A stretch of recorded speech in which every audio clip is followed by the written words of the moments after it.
So, send in your opinions to gbviews@gbnews.com. Keep them clean, and you never know, I might read them out. With my panel here on Jubes & Co, we debate, we get stuck into the issues of the day on a show where all views are welcome, especially yours. GB News, the People's Channel, Britain's news channel. 2024, a battleground year. The year the nation decides. As the parties gear up their campaigns for the next general election. Who will be left standing when the British people make one of the biggest decisions of their lives? Who will rise? And who will fall? Let's find out together. For every moment, the highs, the lows, the twists and turns. We'll be with you for every step of this journey. In 2024, GB News is Britain's election channel. I think the most exciting bit for me is talking to people. People who I think are ignored often by the major news channels. We're going to give news they want to hear. There's a voice there that needs to be heard. I think there's a chance here for a diversity of opinion to be expressed, which you don't find elsewhere. It's really exciting. We don't hold back. We're free to say how decisions that are taken here Affects us all around the country. Only on GB News, the People's Channel, Britain's news channel. I'm Christopher Hope. And I'm Gloria Di Piero, bringing you PMQ's live here on GB News. Whenever Parliament is in session on a Wednesday at midday, we'll bring you live coverage of Prime Minister's questions. We'll be asking our viewers and listeners to submit the questions that they would like to put to the Prime Minister, and we'll put that to our panel of top politicians in our Westminster studio. That's PMQ's live here on GB News, Britain's election channel.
Good morning to you. 6 o'clock, Sunday the 14th of April. Today, Iran has launched an unprecedented drone and missile attack on Israel as tensions in the region flare up. Globally, world leaders have condemned the attacks as US and British forces reportedly intercepted more than 100 drones. Mark White has the latest. Well, the Israeli government say that they managed to intercept, along with their allies, 99% of the projectiles launched towards Israel. All eyes are now on the Israeli government to see what their response will be. The attacker in the Sydney stabbing incident has been identified as new details emerge of the shock attack yesterday. Good morning. It was another triumphant day for trainer Willie Mullins as his horse I Am Maximus, ridden by Paul Townend, stormed to victory at the Grand National, and there were no fatalities at Aintree. In the Premier League, we'll find out which manager stormed out of his press conference, and in tennis, there was joy at last on court for Emma Raducanu. After a chilly but bright start for many of us this morning, there is some showers on the way this afternoon. Join me later for the full forecast with all the details. Morning to you, I'm Stephen Dixon. And I'm Ellie Costello, and this is Breakfast on GB News.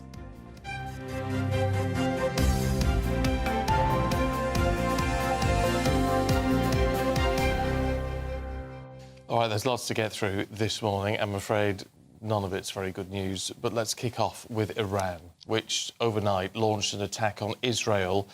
Drone and missile strikes were launched. Yes, more than 200 drones and missiles were launched by Iran, and they were intercepted by Israel and its allies. Well, the unprecedented retaliatory attack marks the first time Iran has targeted Israel directly from its own soil. Well, in a statement overnight, US President Joe Biden announced an emergency meeting of the G7 while condemning the attacks from Iran. Here, the Defence Secretary, Grant Shapps, confirmed additional RAF assets had been sent to the region. He also strongly condemned the senseless airborne attack that Iran had launched on Israel.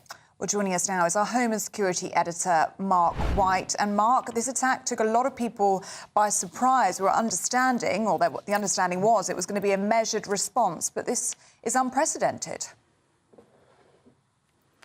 Well, certainly that seems to have been what the US was briefing out, that it had received certain assurances through back channels that there would be what they considered to be a measured response, but there's no way that anybody could see the launch of 170 UAVs, unmanned aerial vehicles or drones, and about the same again in the number of cruise and ballistic missiles from Iran as anything other than a very significant development. The first time that Iran has launched a direct attack from its soil towards Israel.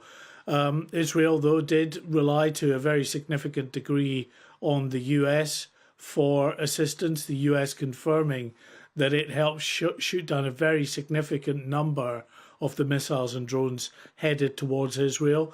There were reports as well that the UK may have assisted in shooting down drones. Well, the British government so far have not confirmed that, but there has been a significant statement from Grant Shapps, the UK Defence Secretary, who confirmed that more UK combat jets and supporting tanker aircraft have headed to the region. They'll be based in Cyprus for Operation Shader, which you'll remember is that very long-running operation over Iraq and Syria to take out extremists in Iraq and Syria.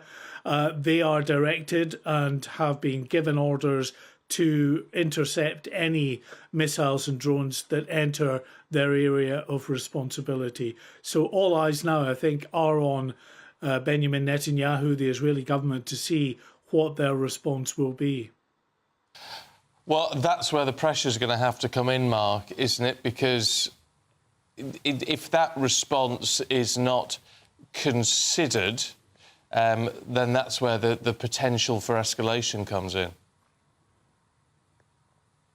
Yeah, absolutely. I mean, Iran clearly decided that it wanted to launch quite a significant attack on Israel. They could not be, anything other than alive to the fact that the Israeli government would respond. That is part of Benjamin Netanyahu's doctrine that, anybody that attacks Israel will be attacked in response very significantly. So I think it's unquestionable that we will get a response from Israel. What Israel will target remains to be seen.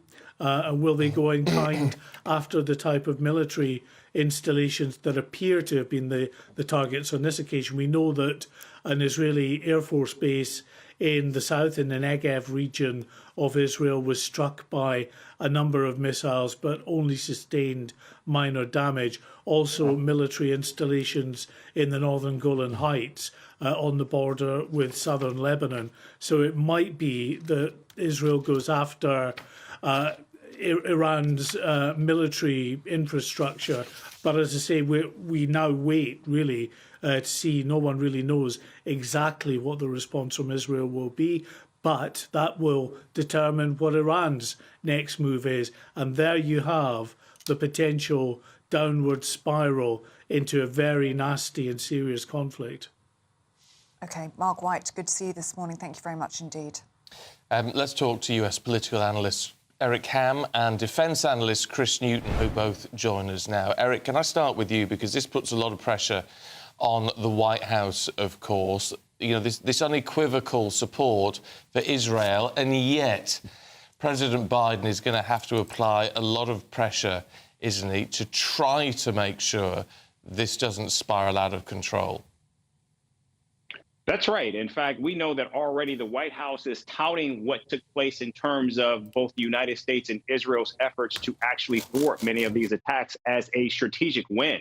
And so what we are now seeing is the White House is attempting to at least speak to Benjamin Netanyahu to tamp down the pressure. But we saw a lot of that actually taking place this week with Secretary of State Antony Blinken speaking to his Chinese counterpart, trying to put pressure on Iran not to retaliate. And we also know the pressure was also on Israel as well. So now over the next 24 to 48 hours, all eyes will be on what will Israel's response be, if any. Chris, let's bring you in at this point, because we're just hearing there from Mark White that 99% of those missiles and drones were intercepted. We know that Israel has really sophisticated air defence systems in place, but is there a possibility that they could be overwhelmed? Good morning. Well, I mean, the attacks that happened overnight, you know, seem to indicate that the Israelis, along with help from the US and potentially the UK as well, you know, did manage to cope with the Iranian attack and the various missiles. But there is a possibility that, for example, Iran could send, you know, a load of drones followed by missiles, and that's one way in which you could overwhelm an air defense system. But it seems on this occasion that, you know, this didn't happen. But it also seems that Israel needed, you know, quite some help from the US as well. So we'll see in the future whether you know, if Iran launches more attacks and whether the defense system can cope with it. Of course, there is the possibility of simultaneous attacks as well. So Iran launching attacks in conjunction with, you know, Hezbollah, the Houthis, and the various militias in Iraq and Syria as well, and that could, you know, have the potential to get more drones and missiles through. But so far at the moment, you know, as you say, 99% intercepted, and the Israelis in conjunction with the US and UK has managed to dampen down the effect of the Iranian attack. All right, Chris, do we know really just quite what capabilities Iran has at its disposal? Yeah, I mean, if you're talking about, you know, in terms of drones and missiles, we know what Iran's capable of, and in terms of drones, because Iran's been sending drones, the Shahed drones, to Russia. So Iran has, you know, considerable kind of stockpiles of drones. They also have a large stockpile of missiles as well, various types of missiles. We saw cruise and ballistic missiles used in this attack. In terms of Iran's air defense systems, is not as sophisticated as Israel's. It relies on more older systems, but you know, they still have a considerable air defense network, and that will take, you know, some degree of doing in terms of Israelis getting through if Israel choose to launch a direct attack on Iran. Eric, Biden will be urging Israel to proceed cautiously with their next steps, won't he? Oh, he most certainly will. In fact, what we also know is that the Biden administration has also been attempting to place an enormous amount of pressure on Israel to not go forward with its military operations in Rafah. And so now one wonders if, in fact, Israel, in fact, will go through with that, because clearly what we're seeing now is this is no longer just Israel attempting to try to eradicate Hamas. They now have to be concerned with Iran as well as Iran proxies. And I think what we saw take place tonight was more of a warning from Iran, because those missile and drone launches that took place from Iran were certainly telegraphed hours before they actually reached Israel. But what we know is Lebanon is much, much closer, and those rockets could have easily been launched from there, but they were not. And so I think that's perhaps the next phase, if there is going to be one, And I think what we saw tonight was this was Iran attempting to try to save face with this retaliation. And also we know that the Biden administration is also trying to tamp down on Israel's response as well. And so I think what we're looking at here now is perhaps an opportunity for both of these countries to be able to walk away with a quote unquote win. I mean, the key word there, Eric, is retaliation. I mean, Israel launched that attack, which not on Iranian soil. I think it was on Syrian soil, wasn't it, that killed some key members of the Iranian military hierarchy. They must have expected some sort of response to that. Oh, absolutely. In fact, we know that at least 28 Israeli embassies had been evacuated in preparation for this attack. The United States had already sent senior military officials over to Israel in preparation for a potential attack as well. And so this was an issue of when, not if, this attack was going to take place. And now we see it. And luckily, there was very minimal damage in Israel because of both the United States and Israel's efforts to actually thwart this attack. But again, as we've already heard, Iran has a very, very sophisticated missile system. And so I think if they actually wanted something to actually work, I think it would have, which is why I think this was more bark than bite. OK, US political analyst Eric Ham and defence analyst Chris Newton, thank you so much for your time. Let's talk to political commentator Peter Spencer, who joins us now. Peter, what's the reaction been over here? Thus far, it's a bit early to say, but I suspect that what the British government will do is continue doing what it has done all along, which is essentially follow in the coattails of the American government policy. And we note that, first of all, Biden was absolutely foursquare behind Israel, and then as the death toll of Palestinians mounted hideously to a point that there's now 30 times as many Palestinians have lost their lives as Israelis in the initial Hamas attack. The President Biden's rhetoric has hardened, and the British government's Rishi Sunak's has hardened as an echo of that, and indeed there's pretty much only a fag paper between Rishi Sunak's attitude and Sir Keir Starmer's attitude. The message, I think, what we'll get now is the same as President Biden is giving, which is essentially, look, just stay cool, guys, because the fear all along has been an escalation into a wider Middle Eastern conflict, and sort of like kind of an echo almost in a small way maybe of the First World War, when you get some obscure bloke with a fancy title gets murdered in Sarajevo and all of a sudden you've got a world war in your hands. That has been the fear all along, and it may be. Biden has called a meeting of the G7 leaders. What do you think the diplomatic response to this will be? Well, it'll be, once again, look, just stay cool, guys. And I do note what has just been said on this channel a few minutes ago, which is, I think, essentially what we got from the Iranians here was they were getting something off their chest rather than actually trying to destroy the Israeli state. There's been a tit for tat, and the hope will remain, and the hope will be very widely expressed that they won't take it too much further than that. OK. Peter, for now, thanks very much indeed. To Sydney now, where overnight police have confirmed 6 people have been killed and several others remain in a critical condition following the devastating stabbing at a shopping centre yesterday. Well, New South Wales police in Sydney have identified 40-year-old Joel Couchy as the attacker at Westfield's Bondi Junction. Well, overnight, Sydney-siders have begun to lay flowers at the Westfield shopping centre as tributes are paid to victims and first responders. Here is New South Wales Premier Chris Minns. Sydney has suffered a horrifying and violent attack on innocent people who are doing something everybody does on the weekend, and that is going shopping with their family and their friends.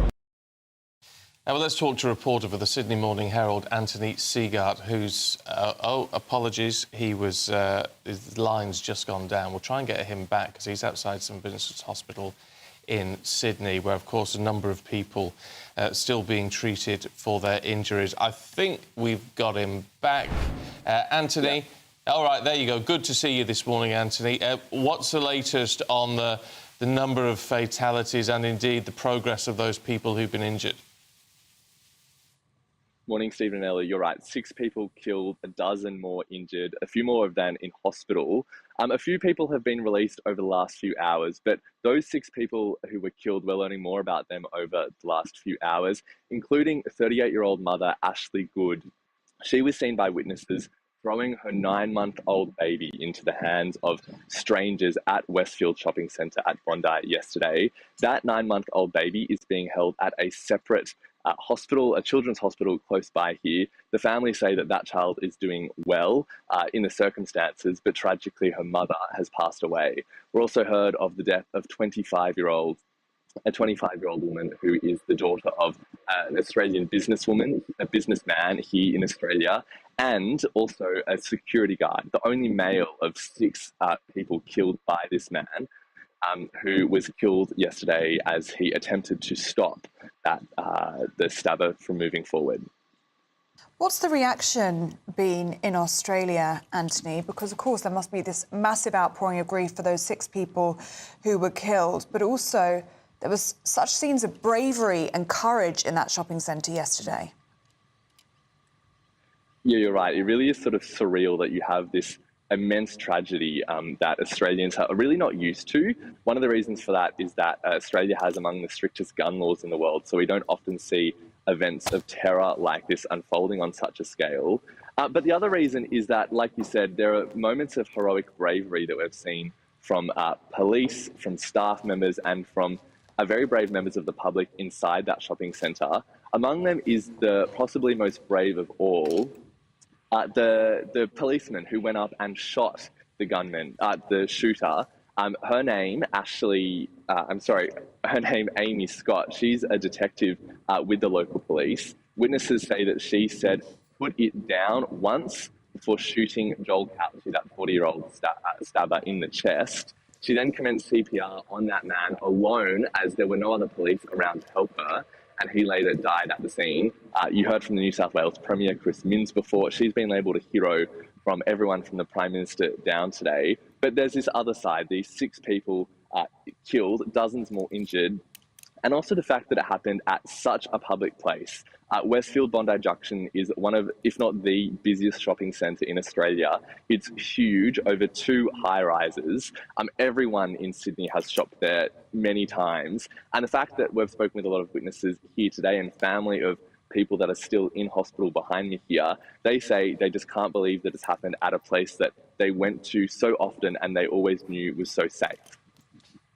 What do we know about Joel Couchy? I'm just looking at the Sydney Morning Herald, a piece you've written for the latest edition online. And, I mean, there's an image of this man, you know, on the beach with a surfboard, looking like anybody else, really. I mean, this is the shocking thing behind this. So what do we know about this man? Yeah, a lot of interesting details have emerged, and it is only really 24 hours, almost to the minute after Joel Couchy walked through those doors at Westfield. So all of this information is still new and yet to be processed and investigated properly by police. But we know that he was a 40-year-old originally from Queensland in the northwest of the country. He only came down to Sydney very recently and was living in a storage unit, police say, in the inner city of Sydney. A quick looking of his social media presence online reveals a lot of interesting things that sort of contribute to this wider picture of who he was, including the fact that he was online advertising on escort services, but ones where you sort of solicit sex workers yourselves. He'd also given a whole bunch of reviews for different businesses, including knife shops, where he critiqued different knife owners of these knife businesses for not handling his knives correctly, saying they weren't everyday knives, but special knives. He's also a member of different Facebook groups. He's invited members of the public to go for a swim with him at Bondi, and members of different groups for nudists and singles. But interestingly, Police say they're investigating different mental health issues, including schizophrenia, and the fact he used different drugs like methamphetamine and different drugs like that. And they say that of those 6 people killed, it's important to note that 5 of them were women, apart from that security guard. They're investigating a history of abuse towards women. OK, I mean, as you say, Anthony, a full investigation is underway. You have been speaking to eyewitnesses, haven't you, who were in that shopping centre yesterday as that scene unfolded. We got a sense from videos that we've seen on social media and TikTok of the chaos that was inside the shopping centre. What details can you share with us? Yeah, it is utter chaos. The stabber was on levels 4 and 5 of that Westfield shopping centre. There's many levels there and many levels of car park below and beneath, which adds to that level of complexity of being across 2 buildings. It's really hard for police to know exactly what was happening in that moment. And so the fact that while it sounds awful, there were only that number of people that were injured and affected by him is in some sense what Health Minister Ryan Park has today described as a miracle. But the chaos there has been seen with videos posted online and social media that show him running around pretty frantically and frenetically through different areas. A few different places in that shopping centre, he's stopped by different people trying to confront him. One man took a bollard from a nearby shop and tried to sort of hurl it at him on the escalators. But a lot of other people have spoken about being trapped inside shops that they closed their doors on in an attempt to lock down. They saw people that were stabbed by that man, and they used clothes on the racks of these shops as tourniquets to try and stem the bleeding. It initially started as a lockdown before quickly moving to an evacuation with sirens going off, and quickly over 6 dozen health and police officers were on scene very quickly to try and address this unfolding situation. OK, Anthony, good to get an update from you this morning. Thanks very much indeed. Now at 6:23, let's have a look at some other stories coming into the newsroom this morning. And Tim Loughton has become the latest Tory MP to say he will stand down at the next general election. The backbencher, who's represented East Worthing and Shoreham since 1997, served as Children's Minister in Lord Cameron's government. 64 Conservative MPs have either stood down or announced they will not be seeking re-election. 9 people have been arrested on suspicion of committing public order offences during demonstrations in London yesterday. Tens of thousands of pro-Palestinian protesters gathered in Westminster to call for a ceasefire in Gaza and to urge the government to stop selling arms to Israel. A counter-demonstration against what organisers called anti-Israeli hate also took place. The suspects are still in custody. And Prince Edward is set to become the Colonel of the Scots Guards in a ceremony in London today after being chosen by King Charles. The Duke of Edinburgh, who's 60, is taking over from the Duke of Kent, who's 88. He was appointed in 1974 following a 21-year military career.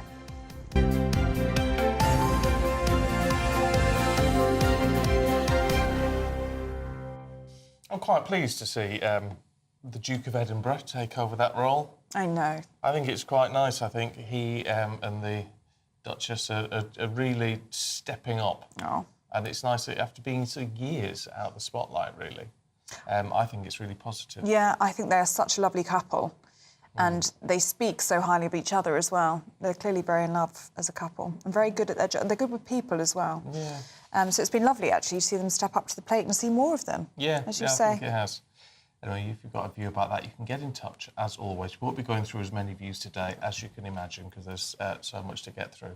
But if you do want to get in touch, gbnews.com/yoursay. We're still getting used to it, aren't we? To our new forum. Anyway, should we see what the weather's going to do? Here's Ellie Glazer. A brighter outlook with Box Solar, sponsors of weather on GB News. Good morning, welcome to your latest GB News weather from the Met Office. So it's a bit of a drier start for most of us today, but a bit of a chilly start in places, particularly across the north of the UK. It is a dry start across much of Scotland and Northern Ireland, but showers quite quickly pushing in from the west as we head through this morning. England and Wales, though, a much drier and brighter start. Plenty of sunshine as we head through the morning, although there will be some cloud bubbling up as we head through the afternoon. Those showers turning particularly heavy across western parts of Scotland this afternoon, and we could even see some snow across the hills with temperatures closer to average here and a little cooler further south with highs of only 14 or 15 degrees. Through the rest of this evening, those showers becoming much more widespread across the UK, slowly pushing their way south and eastwards as we go into the early hours of Monday morning. The far southeast of England perhaps holding on to some of that drier weather for a time, but those showers will eventually reach all areas of the UK. Another chilly night, particularly across parts of Scotland, temperatures dropping down into the low single figures, but a little less cold further south, maybe 7 or 8 degrees. Monday starts a very showery day across the UK. Those heavy bands of showers continue to push their way south and eastwards through the morning. Some sunny spells developing behind those showers, but with a brisk northwesterly breeze that will definitely take the edge off the temperatures through the day. And we could even continue to see some snow across the hills of northern England and across Scotland. Another chilly day, temperatures in the south only reaching around 12 or 13 degrees. That warm feeling inside from Boxed Boilers, sponsors of weather on GB News. Well, it's time for our biggest giveaway of the year so far. Your chance to win £10,000 in cash, luxury travel items and a 2025 Greek cruise worth £10,000. Yeah, so that makes it a prize package worth more than 20 grand, and it could be yours. Here's how. Variety Cruises have been sailing since 1942, and thanks to them, you could set sail in 2025. You have the chance to win a 7-night small boat cruise for two worth £10,000. With your flights, meals, drinks and excursions included, you can choose from any one of their 2025 Greek adventures and find your home at sea. You'll also win an incredible £10,000 in tax-free cash that you can use to make this summer spectacular. We'll also treat you to these luxury travel gifts. For another chance to win a prize worth over £20,000, text WIN to 63232. Text costs £2 plus one standard network rate message. Or post your name and number to GB04 PO Box 8690 Derby DE1 9TT. UK only. Entrance must be 18 or over. Lines close at 5 p.m. on the 26th of April. Full terms and privacy notice at gbnews.com/win. Please check the closing time if listening or watching on demand. Good luck. Still to come for you, we're going to be talking to Aidan McGee to get the very latest on the sport. I'm Michelle Dewberry, and I'm not here to tell you what to think. I'd much rather hear what you have to say. So, send in your opinions to gbviews@gbnews.com. Keep them clean, and you never know, I might read them out. With my panel here on Jubes & Co, we debate, we get stuck into the issues of the day on a show where all views are welcome, especially yours. GB News, the People's Channel, Britain's news channel.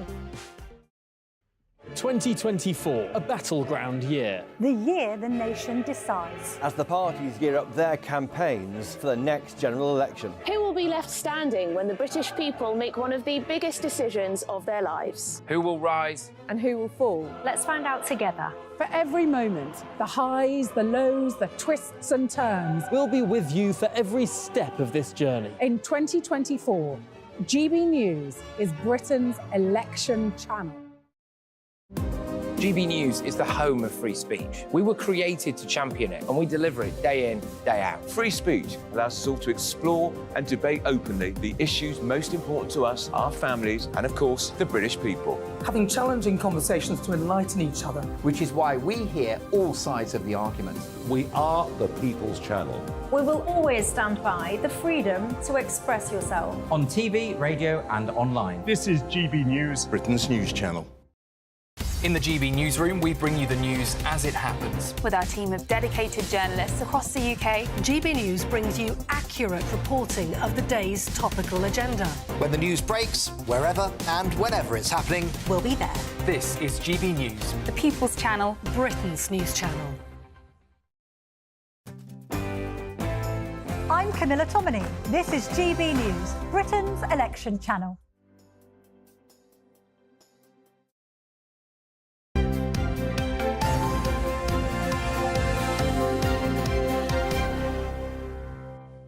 Sports time now. Aide McGee is here with us. Good morning to you both. Morning. And you were well off yesterday, weren't you? Yeah, but luckily none of you put any money on it, did you? Yes. Oh, what? Oh, so sorry. Yes, you've just cost us. I don't know how much we put on, though, to be fair. Not like what have been a lot. A few people who've been asking questions this morning. I've been avoiding. I've had to turn my phone on to silent. Your top tip came in where? You know what? Let's ignore that for a moment. But, it was bad. It was very bad. What was it? 27th or something? Fence 27. He unseated his rider, so he's one of those horses that went off on a tangent without anyone in the saddle. So that was very disappointing. But no, I just thought that it was a year for a rank outsider to win it, because what we've seen is the racers has kind of been more predisposed to the higher quality horses in recent years, which kind of runs against the spirit of the National, because the whole idea is that you can pick anyone on the list, or you used to be able to, and they might have a chance of winning. But you know, with a shorter field yesterday of 34 horses, reduced from 40 last year, that likelihood is much, much less, and that's why we saw Glenn Gooley sadly fail earlier than we expected. But I'm sorry for those who put money on it. It's not rare. It's not often that I get. Oh, by the way, we had an agreement yesterday that if I got it wrong, that we weren't going to mention it. Yeah, that's right. We did. I've ignored that. You've lost people money. Well, I do apologise. It's a risk you take. It is. Of course it is. Only one winner out of 34. I Am Maximus won. That was a joint favourite, actually, which plays into any theories that this is the top quality horses that win. It's 71, joint favourite. The rider was Paul Townend. His 13th attempt, Stephen, at winning this race. Finally did it. If at first you don't succeed, try again. And trainer Willie Mullins has had huge success. He looks like he's going to go on to achieve more later this year. Last year's winner, Korak Rambler, strongly fancied again yesterday, but unseated his rider again. So it wasn't just Glenn Gooley. You know, it happens to the absolute elite horses. And a horse called Mac Totty was treated by the vets, but was cleared to return to the yard. So no fatalities this year was an absolute relief. Good. And that will please, especially all of us, really, not just animal lovers. But I think the safety changes they made certainly look as if they had some kind of effect. The reduction of the number of horses. You had the standing start, of course, which meant that the horses weren't quite as were just a little bit slower approaching the first fence. There was a shorter gap as well. One of the fences was reduced, and there were some devices put on the fence just to ease the fall as well. Some rubber devices put on there. Well, good. Well, that's good news. Can we talk about Erik ten Hag? Yeah, well, look. What's going on? Well, Man United drew at Bournemouth. There was a VAR controversy. I do think they got the benefit of the doubt. I think they're probably right to get the penalty. Bruno Fernandes scored, so that was 2-2. So not a disaster on the day. There was a tough trip down at Bournemouth, but he's asked a question by an old colleague of mine, Harry Pratt. He just said, you're in danger now of finishing below 7th, which is Manchester United's worst finish in a Premier League season. And don't forget, the Premier League now has been going since 1992. That was 10 years ago under David Moyes. They finished 7th, although he didn't finish the season with them. And he took umbrage to the question. He said, I don't think I need to answer that. And he stormed out. Now, in my experience, Stephen, I think I can only remember in 23 years on the circuit about 3 or 4 times when a manager has actually stormed out of a press conference. It is an admission of weakness. It's also an admission of, I don't really need to be here anymore. I don't have to answer that question. And that usually means they're going to be off in the summer. Gerard Houllier did it at Liverpool back in 2004. We kind of knew he was going to be going. He thought, well, why bother with PR? Why bother with fielding these questions when I'm not going to be here next season? I used to have an argument with a friend of mine, a journalist called Martin Rogers, who works in the States now. He said, look, we shouldn't report that if a manager leaves the press conference, because that's our problem. It's not the fans' problem. But if I'm a fan of that club, I want to know if my manager's left the press conference. If he can't face simple questions, it's perfectly fair for Erik ten Hag to face down that scrutiny by saying, look... That's what the fans are going to be asking. Well, yeah, I mean, he'll get whether he keeps his job depends on where he finishes in the league. And if he's recording the lowest league finish in the Premier League era... In fact, I don't recall United finishing 7th since probably about 1990. So we're going back even further, well back into the Fergie era. So... I think he was justified in asking that question, Harry, and I suppose people would say, well, you're a journalist, so you would say that. But I think it was a perfectly fair game, and it's an admission of weakness, especially in the era when you've got media saturation, you've got cameras everywhere. That's going to be disseminated out towards on social media and everywhere else, and everyone's going to see it. I don't think it's a good look whatsoever. No, it's not, is it? Should we look ahead to matches this afternoon? Yeah, the title race has taken another twist. Well, not a twist, really. We expected Manchester City to beat Luton Town 5-1, so they go back to the top, and we have this triumvirate that we keep talking about, don't we? So today, Liverpool, 2 o'clock, they face Crystal Palace. Crystal Palace still needing points to stay in the Premier League. Liverpool have been struggling a little bit in the last couple of games. We saw the defeat against Atalanta in the week, which we discussed on Friday. They went to Old Trafford last Sunday and only got a 2-2 draw when they were expected to win, so they lost a little bit of ground. And then it's Arsenal's turn. The pressure switches to them at 4 o'clock at home to Aston Villa. Aston Villa are managed by Unai Emery, the guy who initially replaced Arsene Wenger at Arsenal back in 2018. And he'll go there with a point to prove. It's not his first trip back there, I don't think, as Villa manager. But there's a little bit of a dynamic there. The man who probably should be where Mikel Arteta is now, failed in the job. He's gone to Aston Villa, he's done very well. He'll go there with the points approved. So it's a little bit trickier for Arsenal. If they both win... Arsenal go back top. Arsenal are back top. Well, it depends, actually. I think there might be a goal difference thing. I'll check that out next hour. You've caught me out there. Oh, hey. First time for everybody. It's not just horse tips, I'm used to that. But it's interesting. It's just so It's three-way, yeah. It's three-way, and then Spurs went to Newcastle yesterday, lost 4-0, so there's a little bit of a tussle there on the Champions League places as well. So it's all to play for, and that's how we want it, Stephen. I keep saying every week, we want a little bit of intrigue, we want some things to still be resolved as we approach the last month of the season, and there's Champions League coming up this week as well. So can City somehow, can they juggle all those tournaments? I think on the evidence of last season, they're well capable of doing it, but it's a title race where the fun is right now. All right. OK, Aidan, thanks very much indeed. Thank you very much. Now, do stay with us. We're going to be talking to Tom Slater and Candice Holsworth. We're going to be going through the papers. That's next.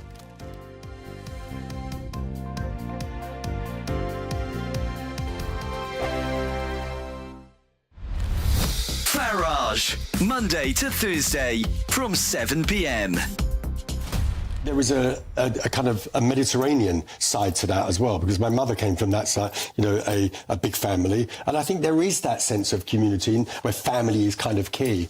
And I think that's really kind of what we sort of try and continue, really. I mean, certainly with children and stuff like that, you know, Sunday lunches were always, you know, the big thing. Yeah, really. If you go down the Old Kent Road today... Very different. Very different, yeah. And that was quite some time ago as well, because we were very close to where the Thomas à Becket was. Yeah, I know. I know, the boxing upstairs and all the rest of it. Yep. And I did go down there not so long ago, actually, and it really is very, very different. I mean, I'm not saying that's necessarily bad. I think we have a different view of things. Most people in London, Nicky, don't even know the names of the next-door neighbours. No, true. We've completely lost that sense of community that you grew up with, that you knew. I think it's a real problem. Yeah, I mean, I have to say sometimes I'm a bit guilty of it where I am now as well. You live in big houses, and I do see my neighbours, but, you know, it's not quite the same as it was back. Now, I guess from that background, you were a teenager, you want to become a hairdresser. Yeah, that must have been quite a difficult call. Yeah, that one was a really good call. My dad went, oh, God, what? I mean, it was just very funny. And certainly from the point of view of, you know, this was the early 70s. So it wasn't really the choice of most people would do. No, but you did. Why? I don't know, actually. I mean, I went to a grammar school and I didn't do as well in the final exams, and I was kind of forced into sort of leaving. And you suddenly go, ooh, no idea what to do here, really. Yeah. But the idea of doing something in fashion. And, you know, I really kind of... I know that I was given some really good advice, actually, by somebody that said, just start at the bottom. Don't necessarily go to, you know, college or whatever. There may not be anything wrong with those, but just start at the bottom. Go to the best place you can and start sweeping the floor.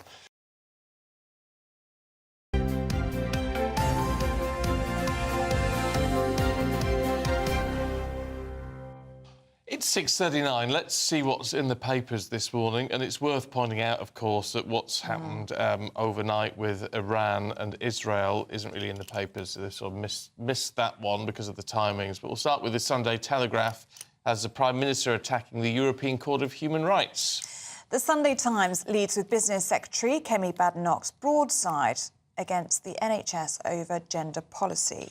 The Observer reveals hundreds of children are being sent to private care homes, which Ofsted does not regulate. The Sunday Express has a far-left plot to hijack the Labour Party ahead of the general election. Heck, what do you even begin with any of that? Let's talk to editor of Spiked Online, Tom Slater, and writer and commentator Candice Holdsworth. Good to see you both this morning. Tom, let's start with the Sunday Telegraph, should we? And the ECHR. So it's back in the news after this landmark ruling that the European Court issued in the case of climate change. So it's a really remarkable precedent-setting ruling, which basically said that the Swiss government had breached the human rights of a group of elderly Swiss women by failing to properly uphold its commitments to tackling climate change. So without wanting to get too in the weeds of it, this is obviously causing a lot of concern, not just in Britain, but in other countries as well, that the ECHR is edging itself even more into politics, that under the guise of this being rights, which people might think of in terms of, your more fundamental freedoms, is now just creeping into climate policy, which is surely completely out of reach, even from supporters of the European Court. So you've had Rishi Sunak responding to this, condemning the overreach. It's worth saying that the UK's judge at the ECHR was the one who gave the most firm dissenting opinion on this matter. And even speculation that as a consequence of this, but of course also the Rwanda policy and the battles that that's had with European judges, that this is going to lead the Tories to pulling out of the ECHR into their manifesto. Do you think they should?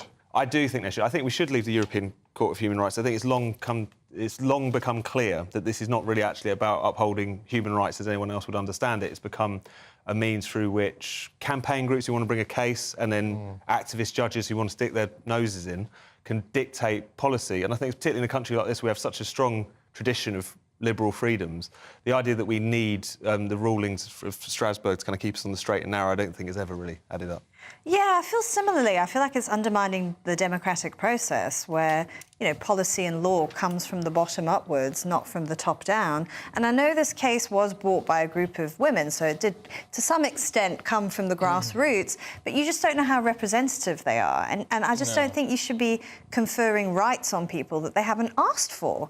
I mean, do people need protection in this way? Is this actually a popular thing that has proper representation amongst the public? Or is it just a very sort of narrow political view that's finding sort of expression in the courts? The argument, and look, a lot of people will look at that and agree with you. The argument about getting rid of the ECHR is, though partly at least, is that, as you say, we live in this liberal democracy and, we don't trounce over human rights and all the rest of it, it would be argued. However, if that overriding pressure isn't there, there's a case to say, well, who knows what we would do. Well, I actually think that the opposite is almost the case, because the fact that what have we heard about from the ECHR doing in recent years? There's often things like this. It tries to encroach upon issues of democratic policy making, whether it's arguments over prisoners voting, whether it's arguments over climate change.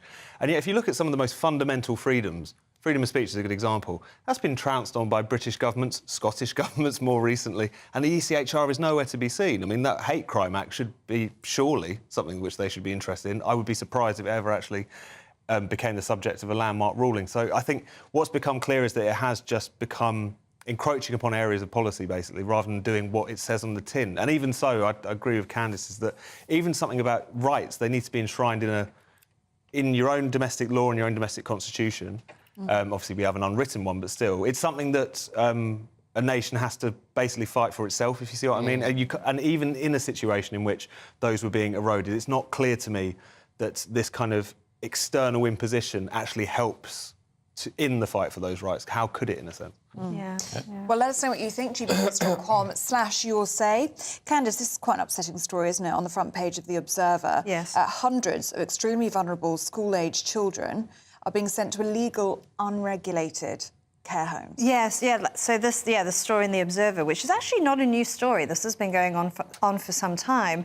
Public provision of care homes for vulnerable children has been very low, and the private sector has sort of been moving into it. But a lot of these private care homes are totally unregulated, so they're not registered with Ofsted, and apparently the care that the children receive in these homes is very poor, because most of them have very complex needs, they come from very troubled backgrounds, and what they were finding in some of these care homes is that they're just sort of left to their own devices, they're very neglected.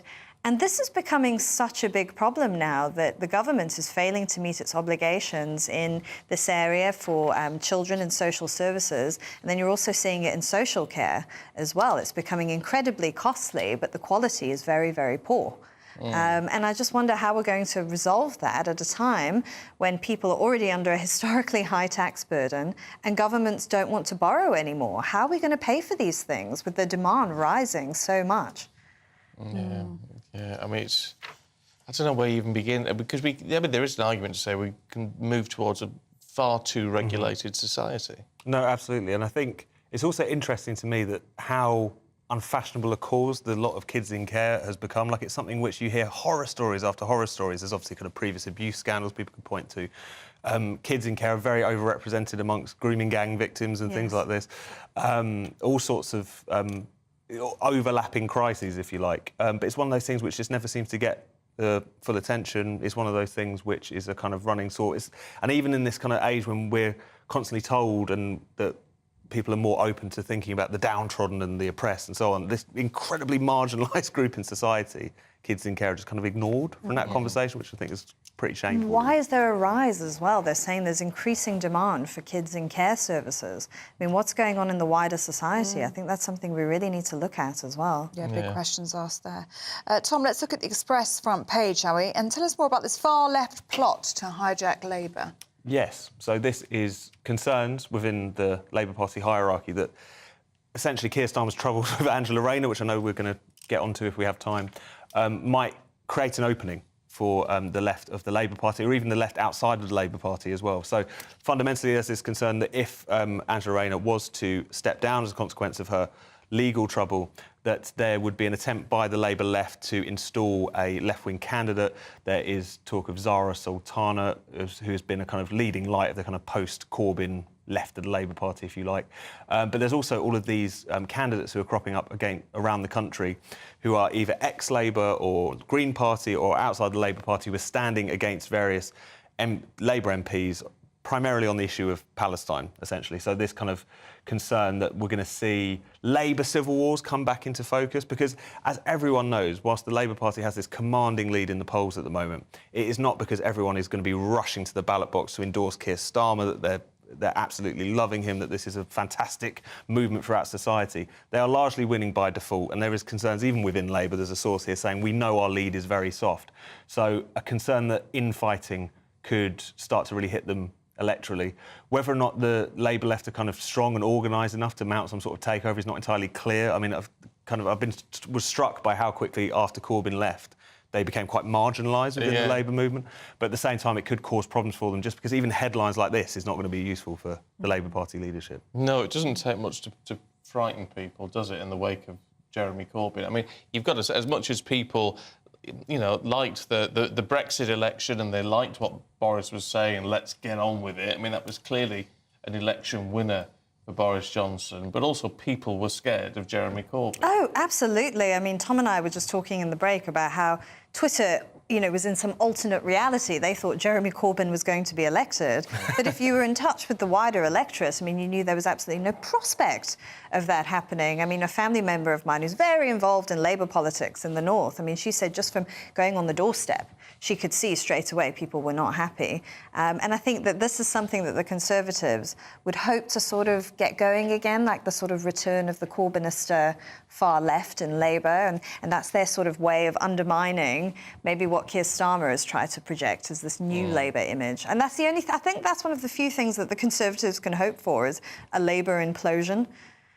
Well, yeah, oh, mind you, it's probably a big hope. Candice, can we have a look at the Sunday Mirror? Because Meghan Markle's brother has been attacking her. Oh, gosh. So this is... These family crises just never end, do they, for these two? It's very grim, you know. So her brother, Thomas Markle Jr., has started up a YouTube page. And in it, it's pretty much dedicated to just attacking and mocking his sister. Oh. I mean, it's really... You can see why he was not invited to the wedding, why none of them were invited to the wedding. It's really cruel, just low-down loser stuff. He hasn't got a huge amount of views. I think people are saying, why is YouTube allowing him to abuse his sister in this way? But I just think, ignore him. I mean, the guy just looks sad. I mean, the life she's living compared to him, I mean, she's really got nothing to worry about. But you just think that is just awful. How did someone, you know, get to that point where they attack their sister in this way? I mean, he wears fake wigs. He pretends that he's pregnant. It's vile. I mean, what motivates him to do this? I mean, whatever we happen to think of what Harry and Meghan are doing, yeah, this is family. Yes. And really, you should have more decorum and just go, you know, say what you want privately to her, but don't be posting it all online. No, I mean, even if they felt like they had a clear grievance, as I know the Markles definitely feel like they do, this is not the way to do it. I mean, it just makes you look obsessive and like you're just trying to get attention, really, doesn't it? Yes. Yeah. And also the fact that it can even make 4 people on a show on GB News actually entertain some sympathy for Meghan Markle tells you how much they botched it if that was there. Well, there's just no need, is there? There's no need to be nasty No, online. Whatever you think. But royal experts such as Jenny Bond have essentially called for YouTube to take responsibility. I know. They want him to be deplatformed. I know. I just think ignore him, honestly. He's going nowhere. He really is. I mean, it's pathetic. I looked at the YouTube channel. It is utterly pathetic. This is a desperate man with nothing better to do. Right. Mail on Sunday, Tom. Angela Rayner. Yes. It's the issue that just isn't going away. But what I think this is a significant development in that someone who used to work for her is now saying, oh, she lied over this. Yes, so one of her former aides, this is before she was a parliamentary candidate, has basically, in a statement to Greater Manchester Police, which are now probing whether or not she breached not tax law, but electoral law, by saying that she was resident at her ex-council house rather than her husband's house where she allegedly lived with her 2 children. He said that, yes, she was lying about her residence there.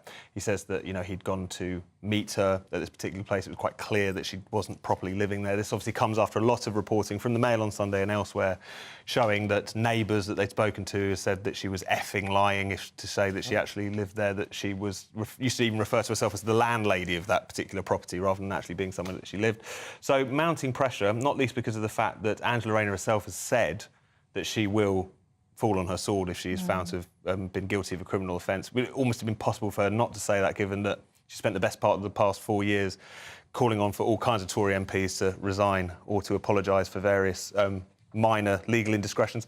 But it's a reminder, isn't it? I don't like the fact that we're constantly having both parties demanding that the police launch investigations into their opponents. I mean, yes, it's important that MPs don't break the law, obviously, but that kind of tit-for-tat can get very ugly. But you can't say that this isn't Angela Rayner getting a taste of Rome medicine to a certain degree, given the fact that she's led the attack against so many politicians, and for some of it over not very much, to be perfectly frank. So. I mean, I've said time and time again on this, I just don't understand why, if she's got this advice, legal and tax advice, which clears her on the tax side, I mean, if that was cleared up, the rest of it would all disappear as well, presumably on the election fraud side. If it's all there, why not release it? Oh, exactly. I mean, this is always what she's gone for as well. Like Tom was just saying, she's sort of been hoisted by her own petard because she's always calling for her political opponents to have more transparency. I mean, before anyone had even, the police had concluded their investigation into Boris Johnson, she was saying he should resign. I think maybe that's because it's something that she uses on the attack, but she doesn't want to be used against her because she knows it makes her look vulnerable. Yeah. She understands the politics of it very, very, very well. I mean, there's sort of one, indicator that she thinks that she's going to be OK. She said, I will resign if they find anything wrong. Well, that suggests confidence, doesn't it? Yes, it does. But it also kind of piles pressure on the police in the opposite direction, because now that whatever they decide or whatever they choose to progress will have enormous political consequences. So it could also kind of chill it in that sense, potentially. But. Yes. We'll see. We will see. We will. Candice, let's have a look at our cats and dogs, shall we? They're becoming Telly addicts. Oh, yes, yeah. So this is a story in the Star. There was apparently a survey carried out by a heating appliance company called Worcester Bosch, and 28% of its respondents said that they leave the television on for their pets when they're out, and that their dogs and cats really love it and that they have their favourite shows.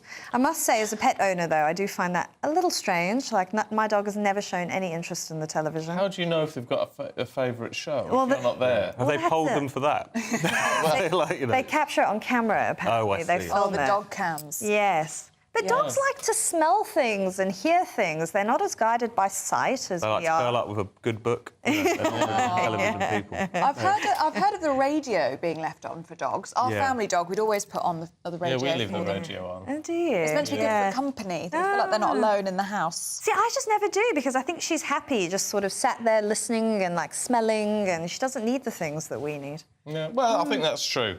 They are driven more by their noses, aren't they? Oh, well, there you go. Well, that's an interesting thing. If you've got a pet Telly addict... Let us know. Pop the TV or the radio on, let us know. I hope it's GB News Radio, if you are popping it on. It is in our house. Well, I mean, very good. It would have to be. You do have it on, don't you? Yeah, we really do, yeah. Yes. It was on when I was there. Yeah. Very good. Keeps Rex quiet. Right, thank you both. We'll see you a little bit later on. See you in a bit. Tom, thanks, Candice. Let's have a look at the weather now with another Ellie. A brighter outlook with Box Solar, sponsors of weather on GB News. Good morning, welcome to your latest GB News weather from the Met Office. So it's a bit of a drier start for most of us today, but a bit of a chilly start in places, particularly across the north of the UK. It is a dry start across much of Scotland and Northern Ireland, but showers quite quickly pushing in from the west as we head through this morning. England and Wales, though, a much drier and brighter start. Plenty of sunshine as we head through the morning, although there will be some cloud bubbling up as we head through the afternoon. Those showers turning particularly heavy across western parts of Scotland this afternoon, and we could even see some snow across the hills with temperatures closer to average here and a little cooler further south with highs of only 14 or 15 degrees.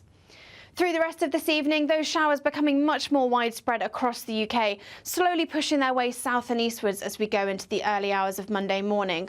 The far southeast of England perhaps holding on to some of that dry weather for a time, but those showers will eventually reach all areas of the UK. Another chilly night, particularly across parts of Scotland, temperatures dropping down into the low single figures, but a little less cold further south, maybe 7 or 8 degrees. Monday starts a very showery day across the UK. Those heavy bands of showers continue to push their way south and eastwards through the morning. Some sunny spells developing behind those showers, but with a brisk northwesterly breeze that will definitely take the edge off the temperatures through the day. And we could even continue to see some snow across the hills of northern England and across Scotland. Another chilly day, temperatures in the south only reaching around 12 or 13 degrees. That warm feeling inside from Boxed Boilers, sponsors of weather on GB News.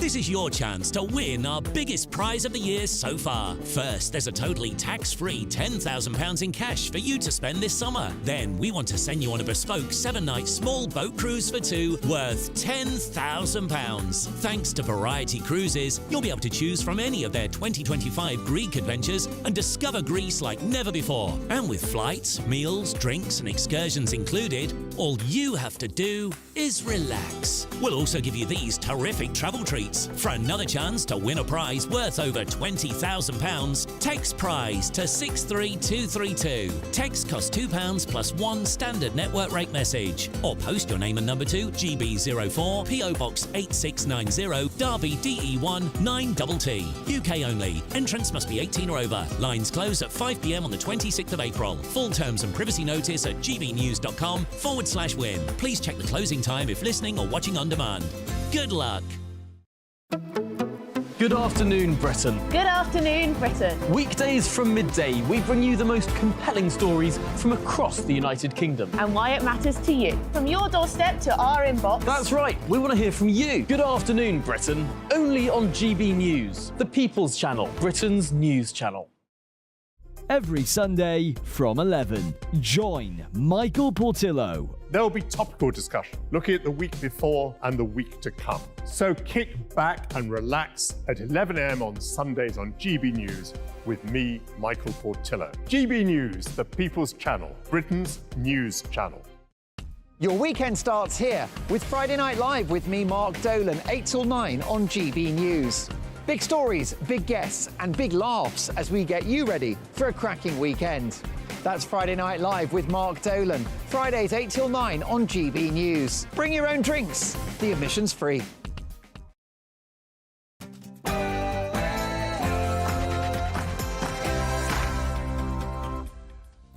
Good morning to you. It's 7 o'clock on Sunday, the 14th of April. Today, Iran has launched an unprecedented drone and missile attack on Israel as tensions in the region flare up. Globally, world leaders have condemned the attacks as US and British forces reportedly intercepted more than 100 drones. Mark White has the latest. Well, the very latest is that some 320 drones, cruise and ballistic missiles were launched from Iran and some of its proxies. The vast majority, though, were taken down, and all eyes, of course, are on Israel as to what its response will be. The attacker in the Sydney stabbing incident has been identified as new details emerge of the attack yesterday. Good morning. It was another triumphant day for trainer Willie Mullins as his horse, Iron Maximus, stormed to victory in the Grand National. In the Premier League, meanwhile, Manchester City's win yesterday means it's over to Liverpool and Arsenal in the title race. And in tennis, there was joy at last for Emma Raducanu. After a chilly but bright start for many of us this morning, there is some showers on the way this afternoon. Join me later for the full forecast with all the details. Morning to you, I'm Stephen Dixon. And I'm Ellie Costello, and this is Breakfast on GB News.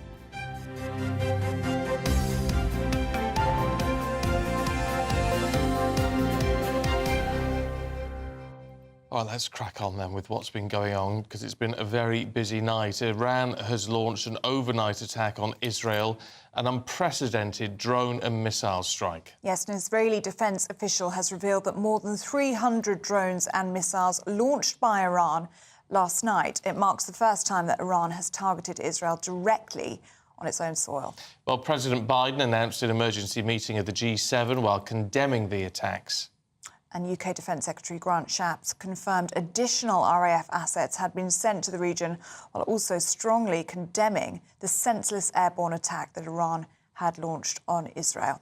Let's talk to our Home and Security Editor, Mark White. Mark, what's your assessment of what we've seen over the last 10, 12 hours? Well, a very significant attack from Iran, bigger than I think the US and other allies had been expecting. There was some diplomatic back-channel briefings, apparently, that suggested that it would be a limited response from Iran. But clearly the first time that Iran has launched such an attack from its own soil. Normally, of course, we see Iran using proxies in southern Lebanon, or indeed, Hamas in Gaza, or the Houthis in Yemen. But to actually launch drones, missiles, both cruise missiles and ballistic missiles from its own soil is, without doubt, a significant escalation. We're told now, the numbers have been changing all the time, that 331 drones, ballistic and cruise missiles were launched at Israel. Of those 331, only 7 missiles managed to get through Israel's defences and impact and cause, we're told, fairly minor damage at an airbase in the Negev desert in southern Israel. The vast majority of these aerial threats were taken down before they even reached Israel. The Jordanian Air Force took down dozens of drones that flew over its airspace.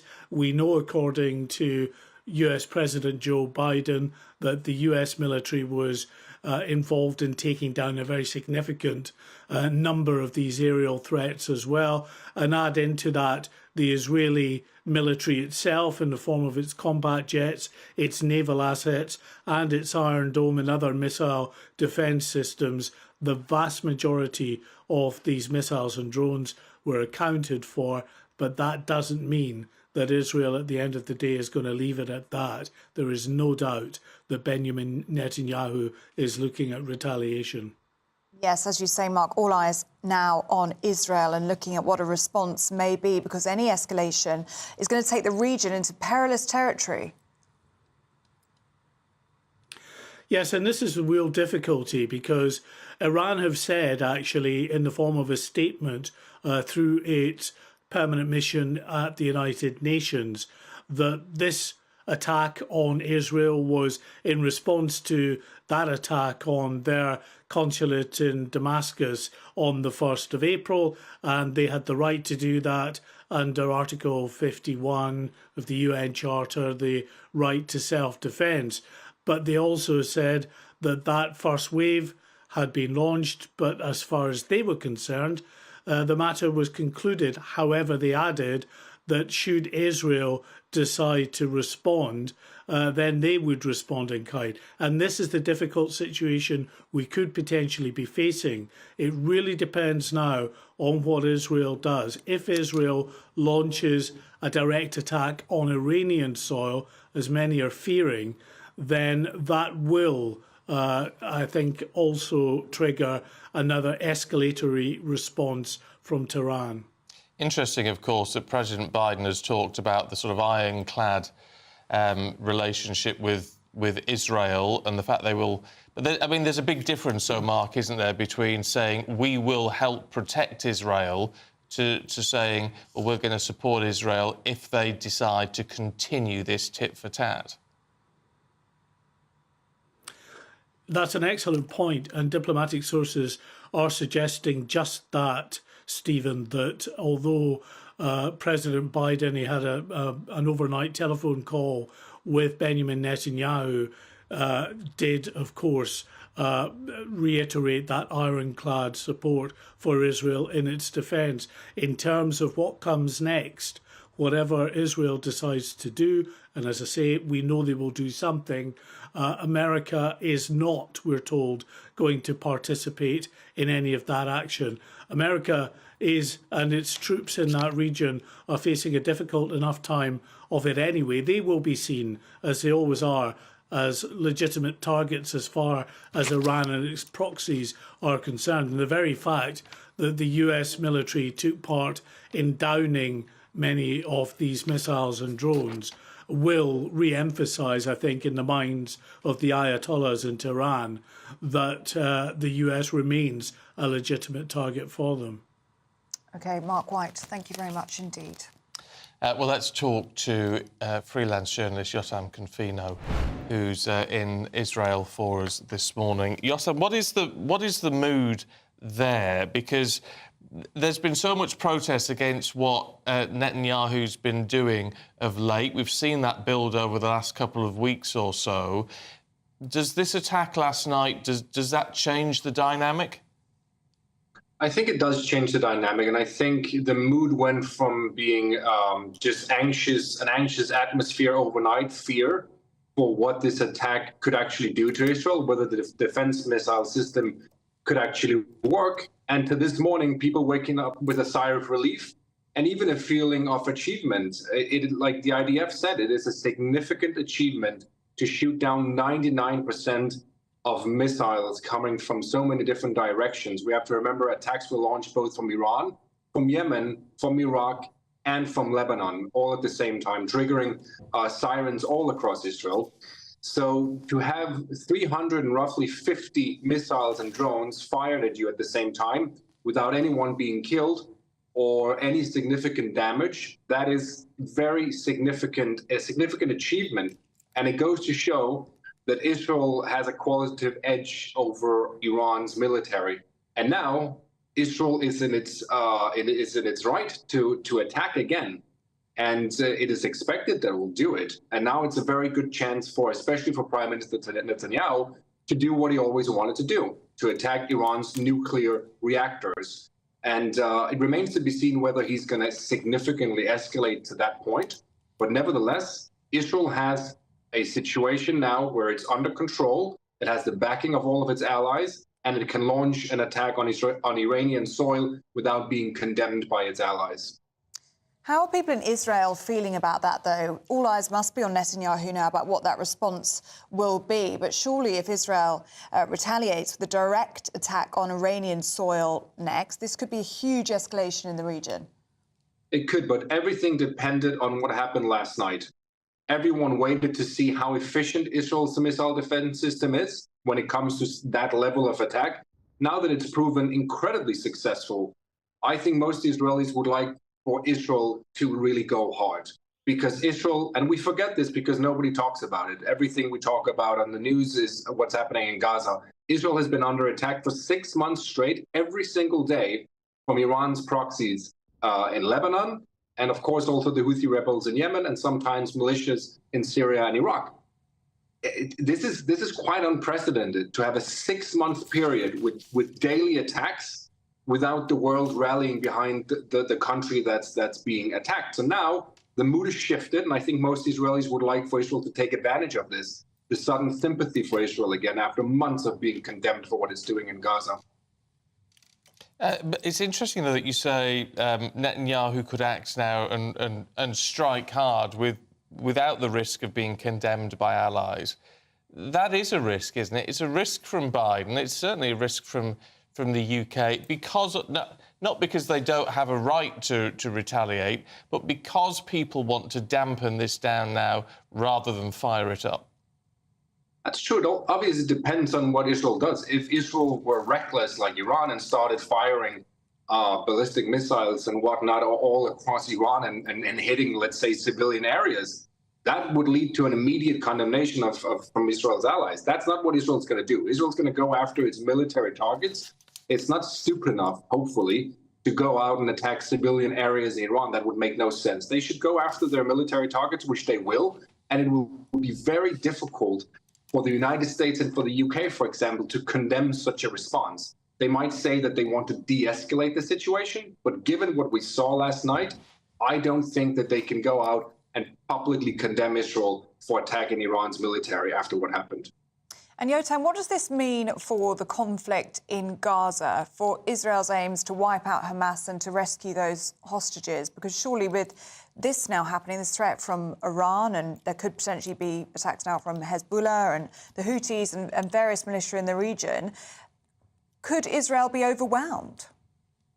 So first of all, Hamas is very heavily damaged in Gaza. It can't really put up a very heavy fight anymore. It does still have battalions in Rafah, of course. That's what we've been talking about for months. But Israel can allow Gaza to cool off now, to focus its attention elsewhere on Iran, of course.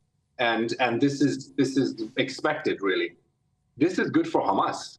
Good news, by the way. And this morning, Hamas rejected another ceasefire proposal because everything is going according to Hamas's plan. 6 months in, and the region is finally on the brink of being dragged into a full-on regional war, with Iran finally attacking Israel. That's what Hamas hoped they would do right after October 7th. They didn't. Now they have.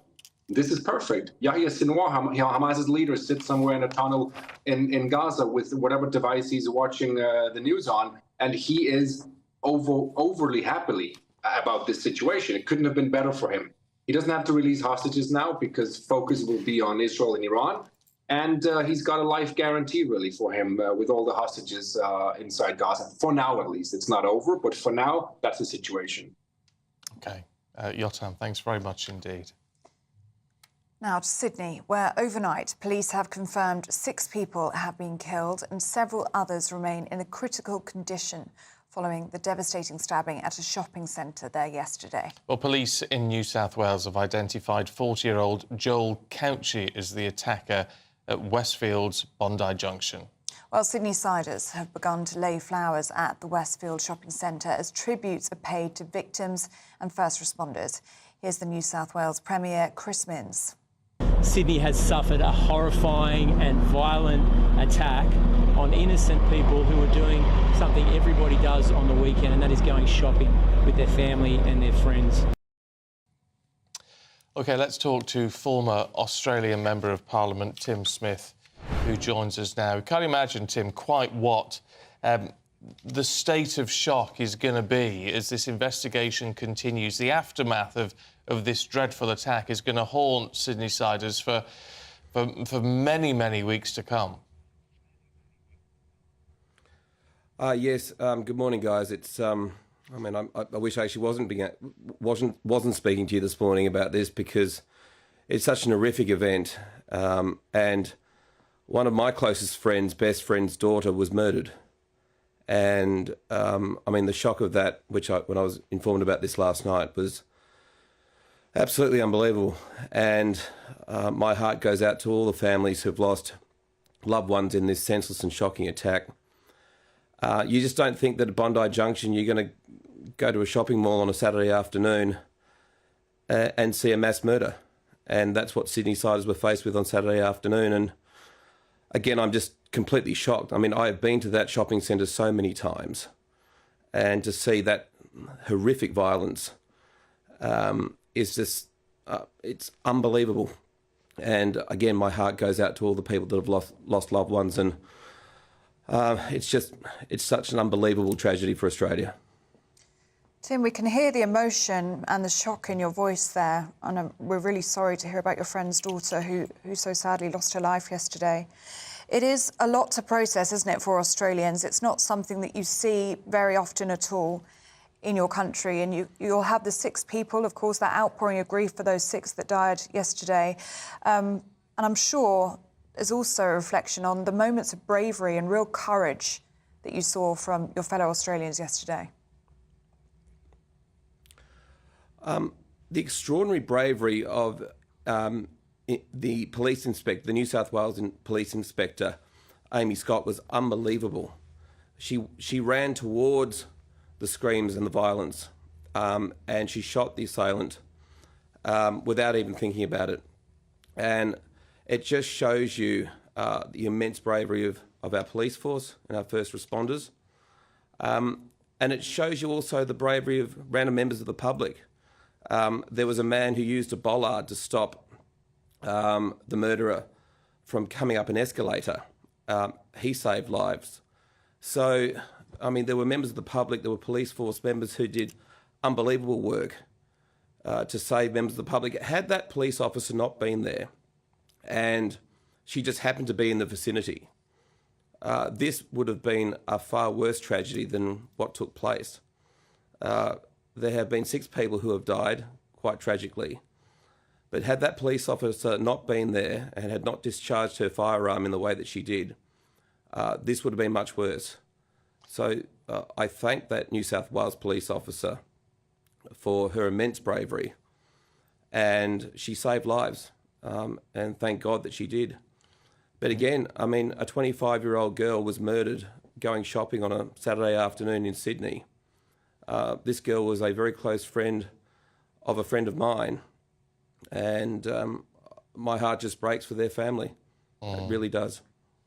Are there questions to be asked about this? I mean, from what we know of the suspect, the killer here, it's not a terrorist attack. That's been ruled out. Maybe someone who's been disturbed in some way or other.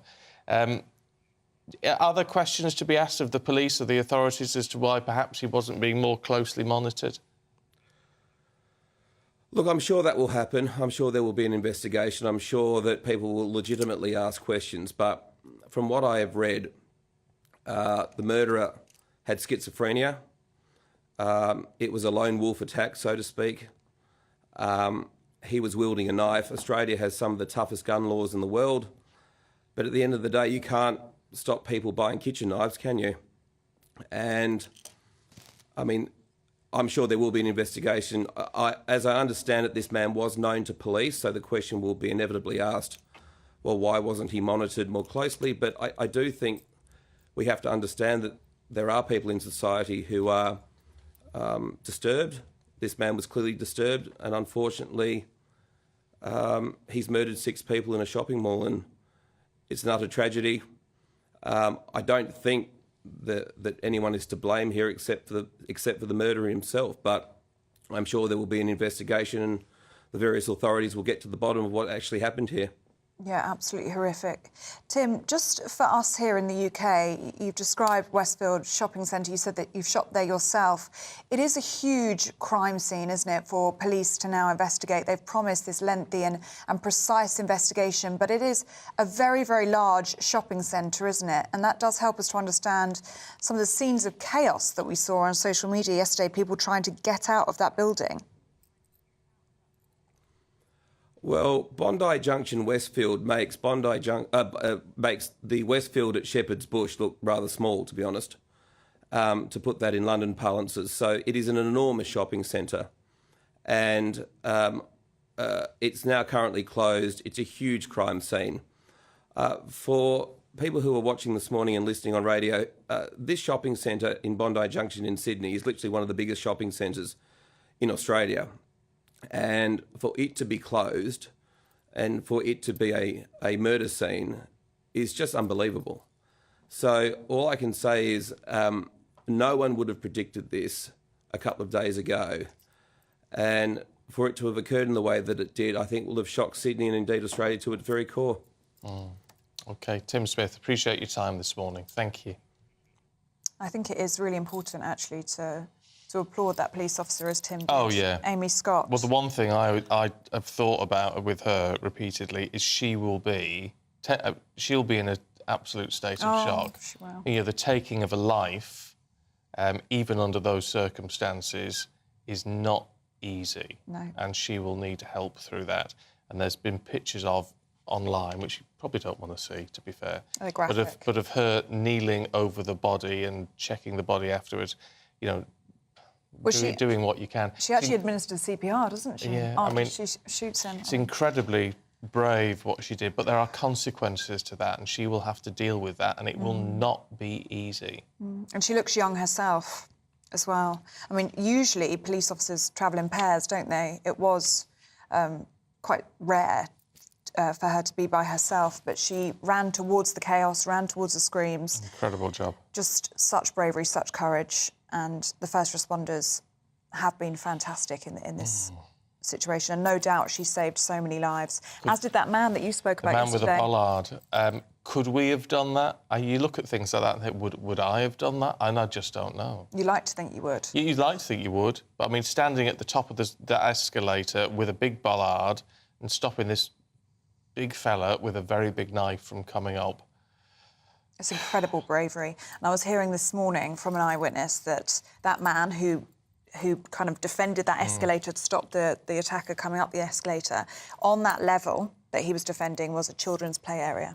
Oh. So that's why that man had stepped in that way and no doubt saved so many lives, especially of little ones. So those people need to be applauded in this. Yeah, I hope they get some recognition off the back of this.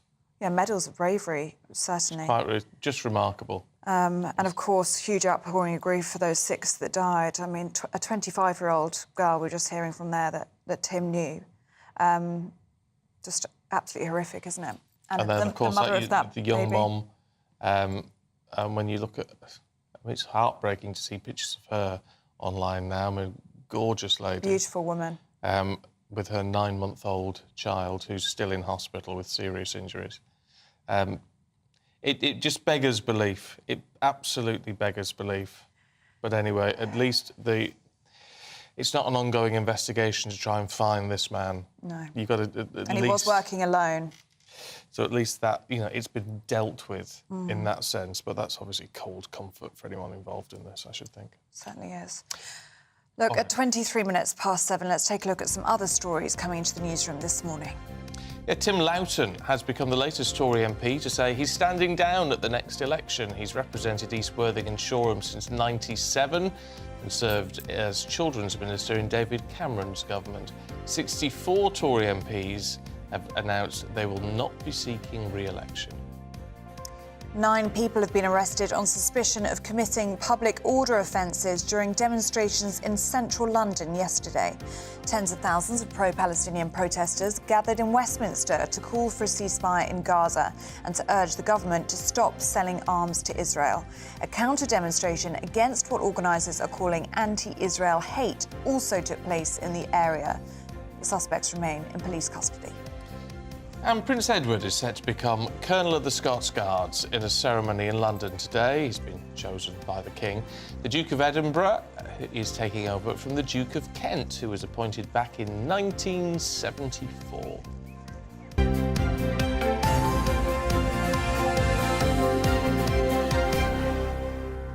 The Duke of Kent doing it for the last 50 years. Wow. About time there was changing of the guard there. Yes. Really good. And the Duke of Edinburgh will do a fantastic job, Yeah. as he has been doing. Really stepped up to the plate. We've got a lot of time for them, haven't we? Really impressed with that. And they were sort of 2 roles I'd never really thought of. I don't think you're alone there, no. No, but now, look what they're doing now. Fantastic. Good on them. Good stuff. Now, it was lovely weather yesterday. Did you get out in it at all? No. Oh, well, I did. I took myself for a walk. I said to you, don't nap yesterday. Didn't I say that? I napped. Well, I didn't. I said I need to get out there and not waste the day, so I went for a walk. Oh, and it was lovely. beautiful, lovely and sunny. So hopefully it's going to be the same thing again. Let's ask Ellie. Looks like things are heating up. Boxed boilers, sponsors of weather on GB News. Good morning, welcome to your latest GB News weather from the Met Office. So it's a bit of a drier start for most of us today, but a bit of a chilly start in places, particularly across the north of the UK. It is a dry start across much of Scotland and Northern Ireland, but showers quite quickly pushing in from the west as we head through this morning. England and Wales, though, a much drier and brighter start. Plenty of sunshine as we head through the morning, although there will be some cloud bubbling up as we head through the afternoon. Those showers turning particularly heavy across western parts of Scotland this afternoon, and we could even see some snow across the hills with temperatures closer to average here and a little cooler further south with highs of only 14 or 15 degrees. Through the rest of this evening, those showers becoming much more widespread across the UK, slowly pushing their way south and eastwards as we go into the early hours of Monday morning. The far southeast of England perhaps holding on to some of that drier weather for a time, but those showers will eventually reach all areas of the UK. Another chilly night, particularly across parts of Scotland, temperatures dropping down into the low single figures, but a little less cold further south, maybe 7 or 8 degrees. Monday starts a very showery day across the UK. Those heavy bands of showers continue to push their way south and eastwards through the morning. Some sunny spells developing behind those showers, but with a brisk northwesterly breeze that will definitely take the edge off the temperatures through the day. And we could even continue to see some snow across the hills of northern England and across Scotland. Another chilly day, temperatures in the south only reaching around 12 or 13 degrees. A brighter outlook with Box Solar, sponsors of weather on GB News.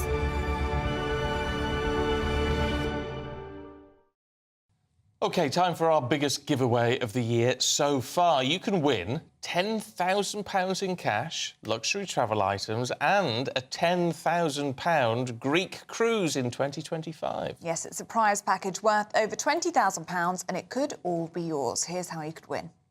Variety Cruises have been sailing since 1942, and thanks to them, you could set sail in 2025. You have the chance to win a 7-night small boat cruise for two worth £10,000. With your flights, meals, drinks and excursions included, you can choose from any one of their 2025 Greek adventures and find your home at sea. You'll also win an incredible £10,000 in tax-free cash that you can use to make this summer spectacular. We'll also treat you to these luxury travel gifts. For another chance to win a prize worth over £20,000, text WIN to 63232. Text costs £2 plus one standard network rate message. Or post your name and number to GB04 PO Box 8690 Derby DE1 9TT. UK only. Entrance must be 18 or over. Lines close at 5 p.m. on the 26th of April. Full terms and privacy notice at gbnews.com/win. Please check the closing time if listening or watching on demand. Good luck. Still to come for you, we're going to be looking at how the Royal Navy has retrofitted an oil rig, an oil rig support ship anyway, to help protect subsea infrastructure from the threat of Russia. All sounds very complicated, but we'll simplify it for you in just a minute. I'm Christopher Hope. And I'm Gloria Di Piero, bringing you PMQs Live here on GB News. Whenever Parliament is in session on a Wednesday at midday, we'll bring you live coverage of Prime Minister's questions. We'll be asking our viewers and listeners to submit the questions that they would like to put to the Prime Minister, and we'll put that to our panel of top politicians in our Westminster studio. That's PMQs Live here on GB News, Britain's election channel. Join me, Camilla Tominey, every Sunday at 9:30 when I'll be interviewing the key players in British politics and taking them to task. This report basically says that he's not fit to stand trial. With an upcoming election looming over Westminster, now is the time for clear, honest answers. I agree. And that's precisely what I'll get. Is he indecisive? Incompetent? That's the Camilla Tominey Show at 9:30 every Sunday on GB News, the People's Channel, Britain's election channel. I'm Michelle Dewberry, and I'm not here to tell you what to think. I'd much rather hear what you have to say. So, send in your opinions to gbviews@gbnews.com. Keep them clean, and you never know, I might read them out. With my panel here on Jubes & Co, we debate, we get stuck into the issues of the day on a show where all views are welcome, especially yours. GB News, the People's Channel, Britain's news channel. Every Sunday from 11. Join Michael Portillo. There'll be topical discussion, looking at the week before and the week to come. So kick back and relax at 11 a.m. on Sundays on GB News with me, Michael Portillo. GB News, the People's Channel, Britain's news channel. Are the newspapers getting you down? My wife didn't divorce me that month. Struggling to separate the wheat from the chaff? I know that it's a bit of a circus at the best of times. Well, don't worry. Headliners has got you covered. We'll take the burden of reading the day's news, and if we get depressed, who cares? It's an occupational hazard, frankly. That's Headliners on GB News from 11 p.m. till midnight, and the following morning, 5 till 6 a.m. on GB News, the comedy channel. Nah, just kidding. Britain's news channel.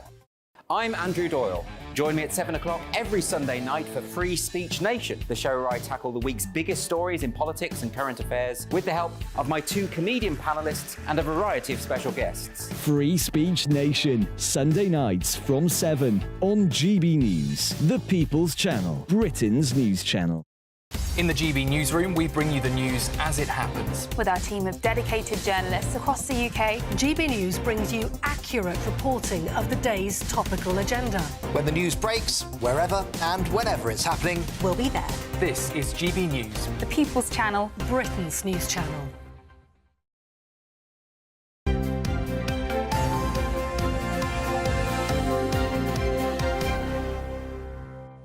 It's 7:32, I beg your pardon.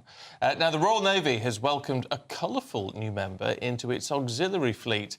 It's the RFA Stirling Castle. Well, the head of the Royal Fleet Auxiliary Service says new technology aboard the autonomous mine hunter will allow them to keep the ship and crew at a safe distance from dangerous detonations. Well, people at the vessel's dedication ceremony on Thursday included the Duke of Edinburgh and our very own Tony Maguire. Scotland's first autonomous mine hunting ship was officially welcomed into the Royal Navy this week during a service of dedication. Measuring 317 feet long and weighing in at 6,000 tonnes, 27 sailors will crew the RFA Stirling Castle as it operates around the British Isles, safeguarding our mine hunting capabilities.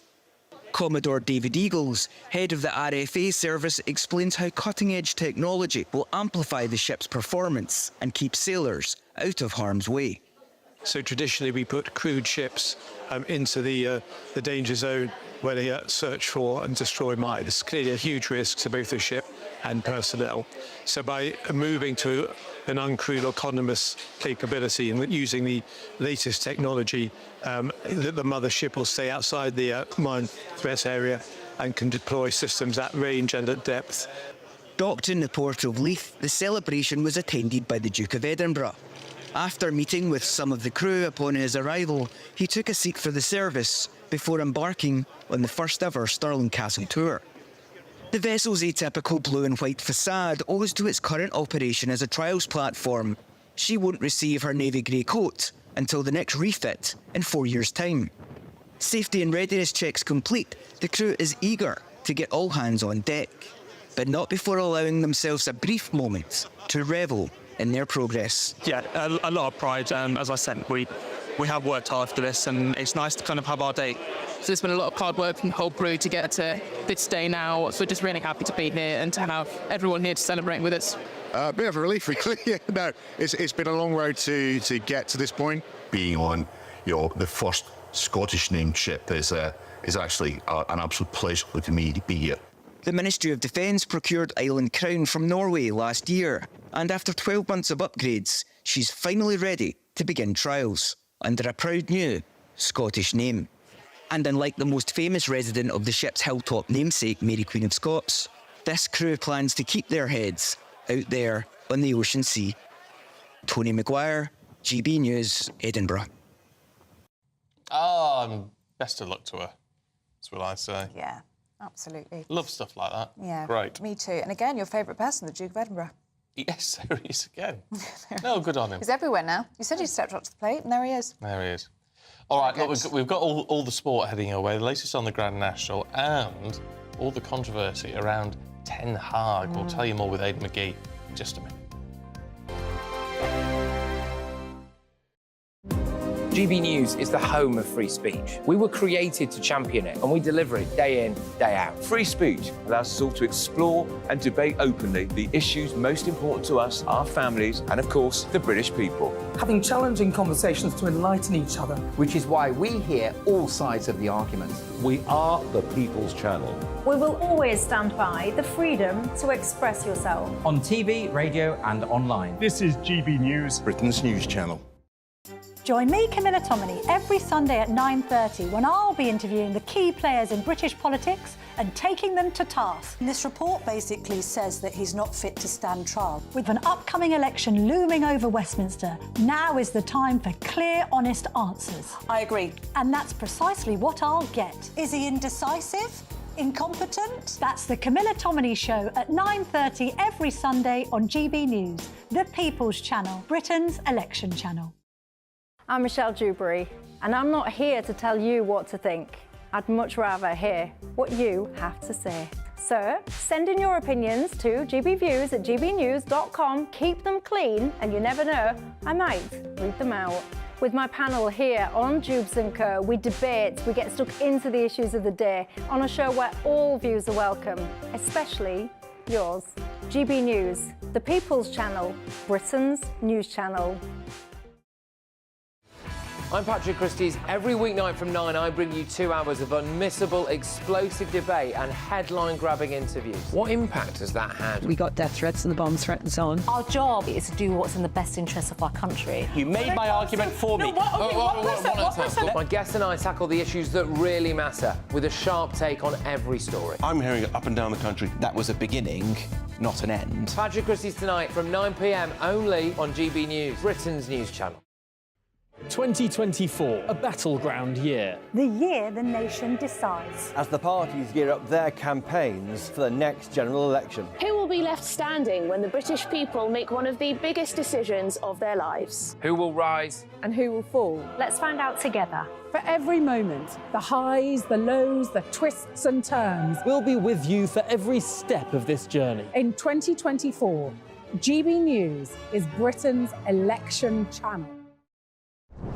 I'm Christopher Hope. And I'm Gloria Di Piero, bringing you PMQ's live here on GB News. Whenever Parliament is in session on a Wednesday at midday, we'll bring you live coverage of Prime Minister's questions. We'll be asking our viewers and listeners to submit the questions that they would like to put to the Prime Minister, and we'll put that to our panel of top politicians in our Westminster studio. That's PMQ's live here on GB News, Britain's election channel.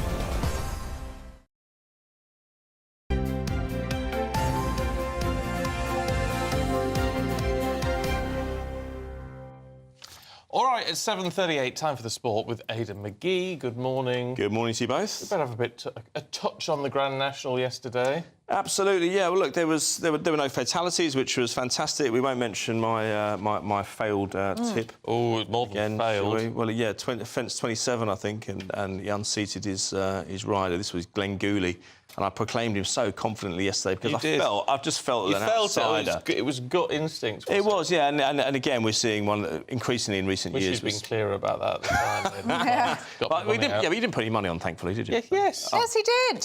I'm feeling ashamed now. So, look, I mean, we as I say, there were no fatalities. There was one horse called Mac Totty, which was treated by a vet, but was cleared to return to the yard. But we are seeing increasingly with this race, it was a little bit haphazard in years gone by. The idea was that you could go in there and just take a lucky dip, and that's why I appealed to people who weren't necessarily horse racing aficionados. They could go in there, make a selection, and who knows, you might end up with a few more quid in your account at the end of the day. But increasingly, we're seeing the top horses win, and that was the case yesterday. 7-1 joint favourite. I Am Maximus, trained by Willie Mullins, ridden by who's very Paul Townend. Oh, without doubt, yeah. I mean, we'll put Paul Townend particularly, 13th try, and he finally did it. Willie Mullins just wins all the time, doesn't he? So yeah. He's been absolutely outstanding. There was somebody said this morning to me, if he managed a football team, he'd be winning the Premier League every year. He just seems to have that Midas touch, doesn't he? Very nice too. That's who we should have bet on. Now, I do know about Willie Mullins. I should have placed a bet on him. Can you do that? On the trainer? No, you can't. But that's the trick. You go if you just follow where Willie goes. Well, no, because no, yeah. So make money. No, because he can have more than one horse in the race. Oh right. So you can follow. You can back all his horses. potentially. Oh, that is. But then, I think that's the way forward. But that's spread betting. That's slightly different. I'm not a betting expert. You're best to follow my lead, I think. All right, OK. Now, let's talk Emma Raducanu. Yes. Because it's... Obviously, we've talked about the disappointments in her career so much of late. Something to smile about. I can't recall discussing anything she did on court in the last couple of years, to be honest with you. I mean, usually it's pulling up with injury or there's something off the field that's dragging her back. But yesterday, she was up against Diane Parry of France. This is a tough trip for Britain. They don't travel well outside of the UK. There is no discernible clay court experience within the British team. But, I mean, she won in 3 sets. Raducanu, she was very tearful and emotional at the end, which gives you a little bit of an insight, I think, in terms of, in respect of what she's been through in the last 2.5 years. There were suggestions that her off-court schedule was probably a bit more beefed up than her on-court schedule. There were distractions. And we touched on it yesterday, didn't we, Stephen? There's the psychological, the mental element of having that level of success, not even dropping a set at Flushing Meadow back in September 2021. Which, incidentally, was my first week at GB News, actually, so I remember it very, very well. And so she goes on and she doesn't even drop a set, and what a standout breakthrough performance, and then doesn't do anything since then. I mean, you know, there has to be a psychological impact there, I would have thought. But yesterday, absolutely outstanding, and that means they've qualified for the Billie Jean Cup. Do you think people have been a bit too harsh on Emma Raducanu, saying that she peaked too soon because of that performance that you speak about? Because she is still so young, isn't she? Yes, she is, but I just don't believe... You can't fluke a win like that. That win was just... She doesn't get the credit for it, actually. Probably because she didn't back it up. But she's still very young, and you saw yesterday there are flickers of signs that she's going to get back to her best. I mean, as I say, some of the shots yesterday, she was dominant from the baseline, which is what I was used to seeing back in 2021, and on clay as well. I mean, it's a very unforgiving surface. Unless you've grown up with it, it's very difficult to master it. I mean, it tends to be the Spanish players who master clay because that's where they learn their trade. It's a little bit like grass here in England or here in the UK. But yeah, possibly you could say that people were a bit harsh on her. But then I think she had 7 coaches in that time. So what does that say about her? I don't know. Maybe we don't, unless we know her personally. We can't really tell. But it's not. I can't think of a player going through that many coaches in that short period of time. I think there were lots of different problems. There's never usually one answer, Ellie. There's usually a combination of things. I think that's certainly the case with Emma Raducanu right now. Yeah. Okay. Right, the Masters. Moving day yesterday. Scotty Scheffler in the lead, I think, is it? He's the world number 1, yeah, and that's where he is. He's 7 under right now. Tiger Woods shooting his worst round ever at a major, 82, and that's having showed such promise over the first couple of days. But it's called moving day, Ellie, for a reason. It's because that's when we sort the wheat from the chaff, as my dad used to say. And we find out who's serious about this and who's going to fall away. The British interest is very limited at the moment. I mean, we've got Tommy Fleetwood is in there. He's 1 under. He's somebody going into this evening's play at 7:35 British time or UK time. He would be in with a shout, I would say, but Rory McIlroy absolutely nowhere. 3 over. Danny Willett again showed a lot of promise in day 1 and day 2. He's at 3 over, and so moving day is called moving day for a reason. That's certainly what played out yesterday. We've seen inclement weather over the weekend as well, and there are a couple of names that you may not recognise in the top 3 or 4. Colin Morikawa, somebody who this is golf's interesting because you do still see at the majors names you never heard of coming forward and winning, or at least doing very well. It's a kind of the Grand National effect. You know, I'm not saying it can get to a stage where you can just pick anybody, but according to the conditions, according to the play, if you get a little bit of good fortune, you can be in the running by Sunday evening. That's certainly the case right now for some of those names at the top. Okay. Aide, thank you very much. See you in a bit. Right, don't go anywhere. Coming up, we're going to be going through the papers with Candice Holdsworth and Tom Slater.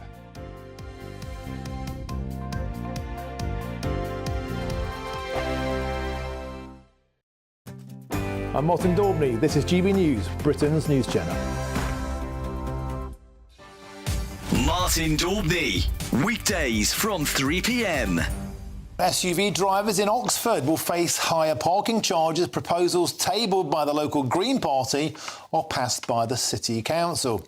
The motion argues that heavier cars like SUVs cause more damage to roads, are more likely to seriously injure or kill pedestrians, and cause more illnesses due to pollution. However, the Alliance of British Drivers has condemned the plan as absolutely outrageous. Well, let's get the thoughts now of the legendary motoring journalist, Quentin Wilson. Quentin, welcome to the show. Always a pleasure. We hear a lot about the war on motorists, this time targeting SUVs because of their weight, and the charges could be astronomical. This idea first started in Paris. Now it's coming to Oxford. Can you tell us a bit about how it would work? OK, so the idea is that the charges will penalise people who drive heavier SUVs, and I guess by implication electric cars, although Oxford Council haven't said exactly what they're going to do with EVs. But this is all based around this notion of SUVs being heavier than passenger cars, therefore wearing out the roads more. Now, there was a study, I've got it here in front of me, from the University of Edinburgh in 2022 that said real-world tests found that overwhelmingly the wear is caused by large vehicles, buses, heavy good vehicles. Road wear from cars and motorcycles is so low that this is immaterial. Now, obviously, driving around a medieval city like Oxford in an SUV isn't the brightest thing in the world to do. But the idea that we should penalise the owners of these cars based on imperfect science that's been read on social media, I think is completely wrong.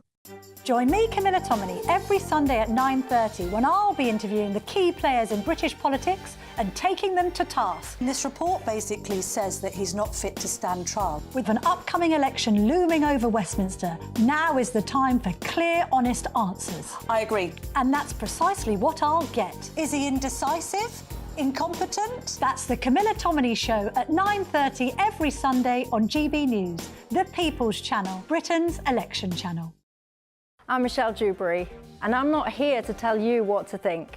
I'd much rather hear what you have to say. So send in your opinions to gbviews@gbnews.com. Keep them clean, and you never know, I might read them out. With my panel here on Jubes & Co, we debate, we get stuck into the issues of the day on a show where all views are welcome, especially yours. GB News, the People's Channel, Britain's news channel.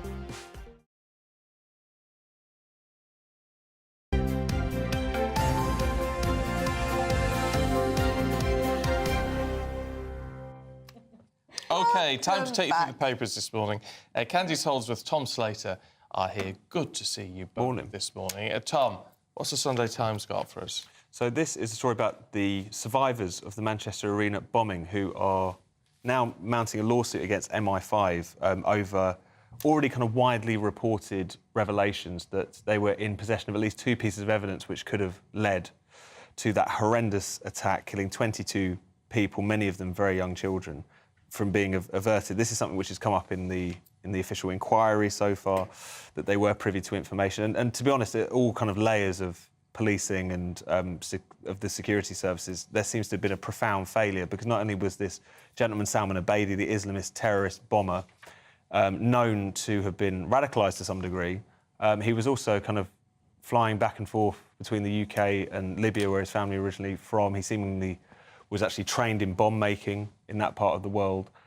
So huge questions to answer here about how this was allowed to happen, given the fact this wasn't someone who had no contact with Islamist extremist groups. This wasn't someone who everyone was surprised to find out that he had been taken down this particular path, but in part because of those failures, that horrendous tragedy back in 2017 took place and seemingly might have been able to have been averted, it seems like. Mm. Yeah. And what... You know what? I'm uncomfortable with this, though. My niece was there, and she was really badly traumatised by all of that. I mean, it's horrific. It's just utterly horrific. However, I don't think when mistakes are made, lessons need to be learned.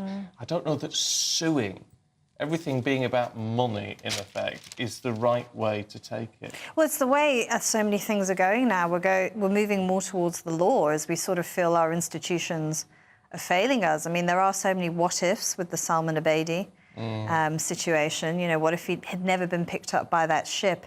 What if when he disembarked, he'd been stopped because he'd been fighting in Libya? What if the security guard had felt confident to raise his concerns when he saw him loitering in the foyer? I mean, there's so many things that you could say and so many sort of ways that you could sort of retrofit the story to have a good outcome, but that isn't what happened. That isn't the way that the events went, and you have to be able to learn from them, as you say. But I think that the era we're in now, it is a time of people don't trust each other. There's declining trust in institutions, and so people immediately go on the attack and they sue, and they try and get justice that way. Yeah, but I imagine. I mean, you can't imagine what those families are going through, but for them, reading this sort of information, it's salt in the wound for them. And this is perhaps the only thing they can do to feel as though they can get some sort of justice. And I think they're stressing as well that this is also about holding these institutions. Well, it's the closest thing they can get to. I mean, that's the thing. I do wonder if people sort of think, well, this will make it. Well, I suppose it also provides the sort of sense of there actually being a consequence for when you screw up feels like such a weak word for it to this sort of degree. But the other thing is that, and you gestured to it there, the fact that this was a kind of systems failure as well. Like there's something that the inquiry has turned up is that everyone from the security guard on the night who basically didn't raise his concerns about this very sweaty young man carrying this massive backpack because he was afraid of being accused of Islamophobia. There's questions about the general kind of anti-radicalisation programmes that seemingly constantly go missing in relation to actual dangerous radicals, but are constantly flagging up people who probably the security services shouldn't be particularly interested in. So it is that unfortunate thing of trying to find a kind of one culprit or one institution that's a culprit rather than something which is obviously a bit broader. We always want someone to blame, don't we? Well, like, so do you want to pin the blame on one person? And they say it's not that. Sadly, it's not that simple. Candice, what Sunday People looking at Yvette Cooper and her promise on women's safety? Yeah, so Yvette Cooper has been saying that Labour want to try and change the way that domestic violence is dealt with, because at the moment they're saying that there are certain inadequacies in the system that have led to women being murdered. So she wants to create something called Raneem's Law, which is after this poor woman called Raneem Ude, who was murdered by her ex. She called police 4 times and they failed to arrive, and he murdered her. She's also mentioned Sarah Everard as well, who was kidnapped and murdered by Wayne Couzens. I mean, there have been numerous reports of Wayne Couzens exposing himself, doing things, and police weren't responding to it.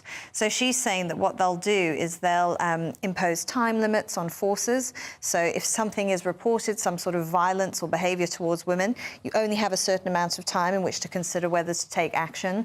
It's an interesting thing. I mean, I think we know that these things escalate over time. You know, Wayne Couzens didn't just murder Sarah Everard out of nowhere. He had a track record of maybe more minor activity that steadily got worse over time. That's usually the case. That's usually what happens. They're often known to police, and there have been numerous reports against them. I know that things like stalking isn't very well understood. Often women report it many times before something is done, before they feel a threat to their life. And it's very rare that you'd ever get a sentence for stalking. Yes. I'm just wondering, and I don't know if Labour would ever go for this, though, is if we do just need stricter sentencing earlier down the line.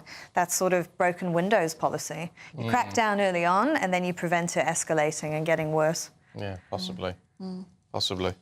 We've got 2 minutes left, and Tom, I wanted to take a look at this story because Andrew Pearce of this parish raised this very question. I think it was a couple of days ago, so it might have been on Friday. What would Churchill think of Rishi Sunak's smoking ban? Yes, well, according to the Health Secretary, Victoria Atkins, he'd be really up for it, despite the fact he's estimated to have smoked about like 160,000 cigars in his life, that he would actually be really in favour of it for reasons that I failed to grasp, even after read her piece in the newspaper. But this also comes off the back of Boris Johnson making headlines as well, saying, why is the party of Churchill introducing this ban on cigarette sales and tobacco sales, full stop, which is going to introduce this ridiculous kind of escalator where, you know, at some point in the future there'll be like a 52-year-old begging a 53-year-old to buy them. Well, there won't be, because he won't want one.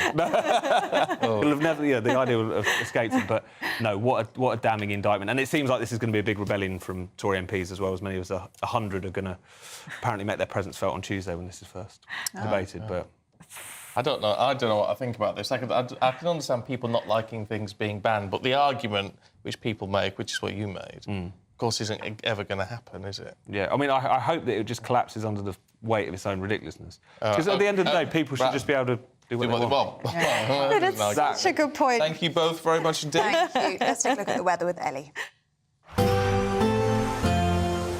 That warm feeling inside from Boxed Boilers, sponsors of weather on GB News.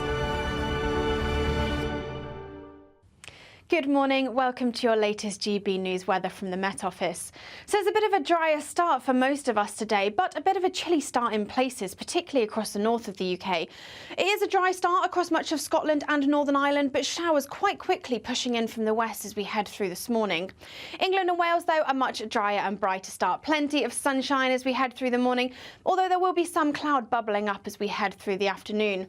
Those showers turning particularly heavy across western parts of Scotland this afternoon, and we could even see some snow across the hills with temperatures closer to average here and a little cooler further south with highs of only 14 or 15 degrees.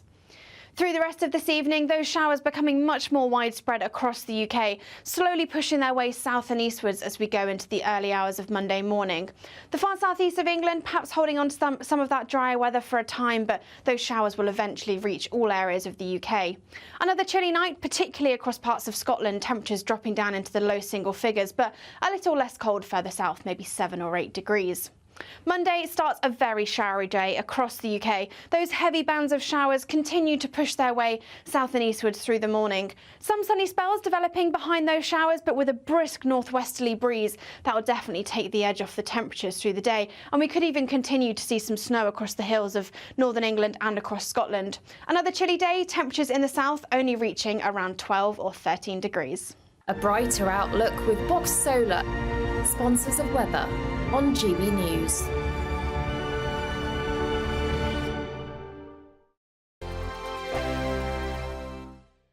Variety Cruises have been sailing since 1942, and thanks to them, you could set sail in 2025. You have the chance to win a 7-night small boat cruise for two worth £10,000. With your flights, meals, drinks and excursions included, you can choose from any one of their 2025 Greek adventures and find your home at sea. You'll also win an incredible £10,000 in tax-free cash that you can use to make this summer spectacular. We'll also treat you to these luxury travel gifts. For another chance to win a prize worth over £20,000, text prize to 63232. Text costs £2 plus one standard network rate message. Or post your name and number to GB04 PO Box 8690 Derby DE1 9TT. UK only. Entrance must be 18 or over. Lines close at 5 p.m. on the 26th of April. Full terms and privacy notice at gbnews.com/win. Please check the closing time if listening or watching on demand. Good luck. GB News is the home of free speech. We were created to champion it, and we deliver it day in, day out. Free speech allows us all to explore and debate openly the issues most important to us, our families, and of course, the British people. Having challenging conversations to enlighten each other. Which is why we hear all sides of the argument. We are the People's Channel. We will always stand by the freedom to express yourself. On TV, radio and online. This is GB News, Britain's news channel. 2024, a battleground year. The year the nation decides. As the parties gear up their campaigns for the next general election. Who will be left standing when the British people make one of the biggest decisions of their lives? Who will rise and who will fall? Let's find out together. For every moment, the highs, the lows, the twists and turns. We'll be with you for every step of this journey. In 2024, GB News is Britain's election channel. I think the most exciting bit for me is talking to people. People who I think are ignored often by the major news channels. We're going to give news they want to hear. There's a voice there that needs to be heard. I think there's a chance here for a diversity of opinion to be expressed, which you don't find elsewhere. It's really exciting. We don't hold back. We're free to say how decisions that are taken here affect us all around the country. Only on GB News, the People's Channel, Britain's news channel. I'm Christopher Hope. And I'm Gloria Di Piero, bringing you PMQ's live here on GB News. Whenever Parliament is in session on a Wednesday at midday, we'll bring you live coverage of Prime Minister's questions. We'll be asking our viewers and listeners to submit the questions that they would like to put to the Prime Minister, and we'll put that to our panel of top politicians in our Westminster studio. That's PMQ's live here on GB News, Britain's election channel.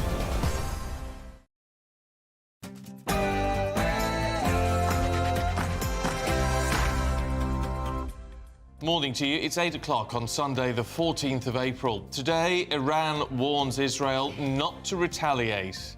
This comes after they launched an unprecedented drone and missile attack on Israel. Tensions in the region are flaring up. Globally, world leaders have condemned the attacks as US and British forces reportedly intercepted more than 300 drones. Mark White has the latest. Well, the scenes of jubilation in the Iranian parliament and chants of death to Israel. Iran's chief of staff has vowed an even larger attack if Israel responds. The attacker in the Sydney stabbing incident has been identified as Sydneysiders gather to pay tribute to the victims.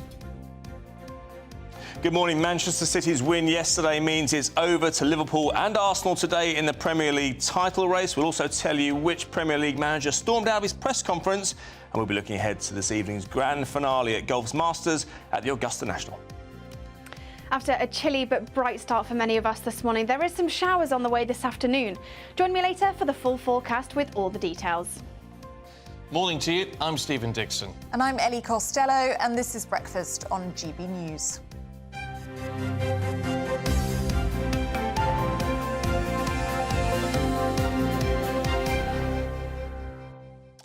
Let's kick off with the main news this morning because overnight Iran has launched an attack on Israel. It's an unprecedented drone and missile strike. Well, an Israeli defence official has revealed that more than 300 drones and missiles were launched by Iran. It marks the first time that Iran has targeted Israel directly from its own soil. And a new development in the last hour, according to Iranian state TV, they've sent a message to the United States via Switzerland warning that its bases will be targeted if Washington backs Israel's retaliation. Let's speak now to our Home and Security editor, Mark White. And Mark, tell us about this latest development. Yeah, they come as we've seen really jubilant scenes in the Iranian parliament in Tehran with people jumping up and down and shouting death to Israel, the kind of chants you would expect really from the Iranian parliament. But the chief of defense in Iran has also issued a warning. That warning came to the US, of course, saying that if they participated in any retaliatory action by Israel, then US bases in the region would be targeted by Iran and its proxies. And indeed, the message to Israel as well, that as far as Iran is concerned now, they say the message has been sent, the situation is concluded, but they do not hesitate, they say, to launch an even larger attack on Israel than the one last night. And the one last night, of course, involved 331 drones, missiles in the form of cruise missiles and ballistic missiles. The vast majority were intercepted, shot down before they got to Israel by Jordanian Air Force, we understand, shot down dozens of drones. The US have said that they were significantly involved in taking out drones and missiles heading for Israel as well. Reports that the UK and other nations have been involved. We certainly know that the UK Defence Secretary, Grant Shapps, has sent more combat jets to the region and fuel tanker support aircraft as well for Operation Shader. Now, Operation Shader is that long-going operation in Iraq and Syria aimed at tackling Daesh, Islamic State, in that area. But any of these missiles or drones that enter that area of responsibility as far as the UK are concerned, they now have the authority to shoot down those aerial threats. So all eyes on Israel now, given this very stark warning that we've just received from the chief of the defense staff in Iran, warning Israel that any response from them targeting Iran or Iran's assets will be significantly met with a very large response, even more significant than last night's attack. Is the message to America, do we think, just posturing, in the sense that presumably it would be very unlikely for the US administration to support Israel in a form of retaliation? Yeah, I mean, we don't know at the end of the day what support might be offered. There may not be overt support that is offered to Israel in that sense, but there may be some kind of logistical and technical support behind the scenes that we don't know about. Certainly what the briefings that appear to be coming from Washington are suggesting is that although there is ironclad support for Israel's defence, that does not translate to actually partaking in any kind of retaliatory action that Israel will undoubtedly embark on in some shape or form in the hours and days ahead. Okay, Mark White, thank you very much indeed. Well, let's talk to former chairman of the Defence Select Committee, Tobias Ellwood. Good morning to you. What's your assessment of where we are and how you think Israel will react to this? Really interesting to listen to Mark White there start with the pressure that Ali Khamenei is under, the supreme leader in Iran. The celebrations that took place after these attacks have now happened. It's the pressure that internally, domestically, and the hardliners as well, saying after that attack on the consulate in Damascus, where Quds Force generals were killed, there must be some form of response. And by any measure, this was a brazen state-on-state attack, harnessing the latest tools of modern warfare, those drones and missiles to its full, the scale of which, targeting much of Israel, much of the country, would have caused a colossal loss of life had it not been for Israel's sophisticated Iron Dome air defense system. So Iran clearly now wants to draw a line under this after its attacks and so forth. But there's no doubt that this conflict in the Middle East is escalating. No single power has control of where this is all going.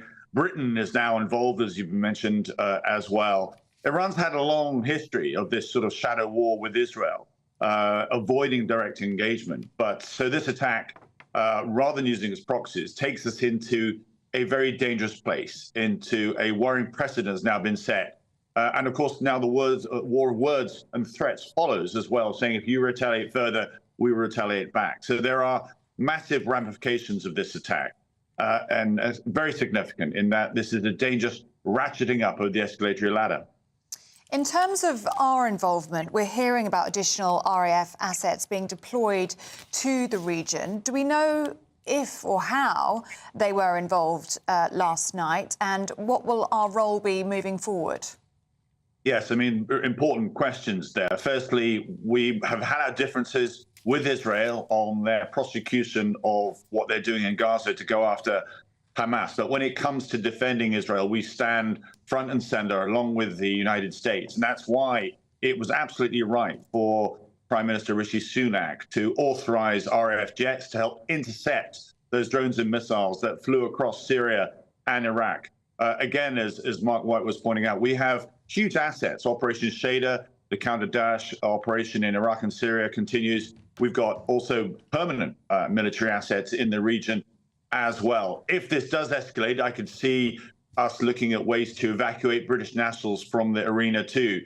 But all eyes will probably shift today to the United Nations Security Council, where, of course, we have permanent membership.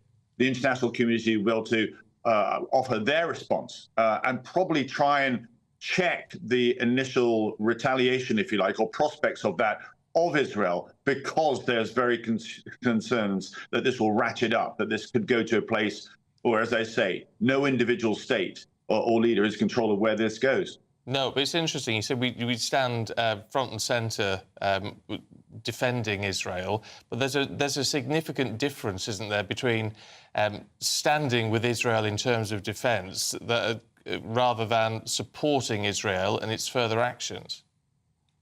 Well, there's two different things that we've seen in what's happened with Gaza, where perhaps an absence, and I've been critical of this, of a serious strategy as to how you're going to go after Hamas, but also make sure that you have the responsibility of looking after the Palestinians caught up in that. That has caused friction, there's no doubt, with Prime Minister Netanyahu. But this was, as I say, a state-on-state attack on Israel. And it's quite right that we, and I think the rest of the international community, will speak loudly about condemning what Iran is doing. I would make the point as well that who's Iran's best friend right now? It is Russia. I suspect that Iran necessarily cleared, but certainly briefed Russia prior to this this attack, knowing that, of course, this will cause a massive distraction, if you forgive me, for what's going on in Ukraine. And that will actually be to the benefit of Russia. Did this attack take you by surprise? We just heard from Mark White there talking about, I suppose, back-channel communications that were suggesting that this would be a measured response from Iran. But we now know there were over 300 drones and missiles that were fired at Israel. This was an unprecedented attack. Absolutely right. And it's only because, as I stressed, the air defenses that Israel has, that I understand about 90% of these drones and missiles were shot down. But state-on-state attack in this way, we've not been here before. Going back in history, Israel and Iran, when the Shah was around, had very close relationships. But it's also clear that, and the West is linked in here, has had no strategy to deal with Iran's advancing proxy influence, using Hamas, using Hezbollah, and using the Houthis and so forth, to actually place greater pressure on Israel. It's not been checked, and it's now coming to a fore. I suspect also, because of where this is going, as we saw in the Red Sea, there'll be a knock-on consequences to the wider global economy, with ships having to follow different routes, and an impact on oil and gas prices as well. Yeah, I mean, look, no doubt, as I say, unprecedented because it was launched from Iran, and significant. Look at the size of it; it's a significant attack. But the Iron Dome, Iran knows that the Iron Dome is there. It knows what the Iron Dome is capable of. One analyst we spoke to earlier on this morning said, because of that, in a sense, from Iran, this was more bark than bite. I think we need to be careful with this. You send 300 missiles and drones, and we've seen this in Ukraine as well, where they've got the American Patriot systems and other air defense too. You send a swarm drones in on scale, some will get through. And it's the sheer, I think, unprecedented nature of this. We've crossed a Rubicon here of Iran attacking Israel. And we've already heard noises in Israel. There'll be massive pressure domestically there to now respond as well. And so, as I'm sure, there will be a lot of conversations behind the scenes from Washington, D.C., including London and Jerusalem, to try and take stock of where this could go and to temper Israel's initial response, before we see and allow calmer heads to make sure that if any response is going to happen, it's done in a manner that doesn't see the escalatory ladder take us out of control. And in terms of the situation, the conflict in Gaza, how much will the events that we saw last night complicate that operation, that focus to wipe out Hamas and rescue the hostages? Is there a risk here that Israel could be overwhelmed? Well, I think it's important that you do raise that, because I think 6 months into the Israel-Gaza conflict, this distraction with Iran will probably cause any negotiations about hostage release and indeed improving access for humanitarian aid, to be curtailed for the moment. It certainly will give greater resolve to Hamas to continue prosecuting their attacks on Israel as well. This is bad news from a number of avenues in the Middle East, and should be very concerning to all of the international community. It shows how the West's ability to maintain global order is being increasingly tested, with lots of conflicts taking place across the world. Not just conflicts, but instability. We look at the Sahel in Africa. We see the tensions around Taiwan as well, and of course Ukraine that I've mentioned. This really is a lot of red lights flashing on the international dashboard. It's an indication of just how dangerous our world's becoming. We are going to have to spend more on our defense, I think, in the longer term as well. But I am pleased initially that Britain is stepping forward, doing its part to support Israel, to defend the international skies as well, and to show that we stand united in preventing state-on-state attacks such as this from Iran. OK. Tobias Elwood, good to talk to you this morning. Thank you. Thank you. Thank you. To Sydney now, where overnight police have confirmed that 6 people have been killed and several others remain in a critical condition following the devastating stabbing at a shopping centre yesterday. Well, police in New South Wales have now identified 40-year-old Joel Cucci as the attacker at the Westfields Bondi Junction. Well, Sydney siders had begun to lay flowers at the Westfield shopping centre as tributes are paid to victims and first responders. Here is New South Wales Premier Chris Minns.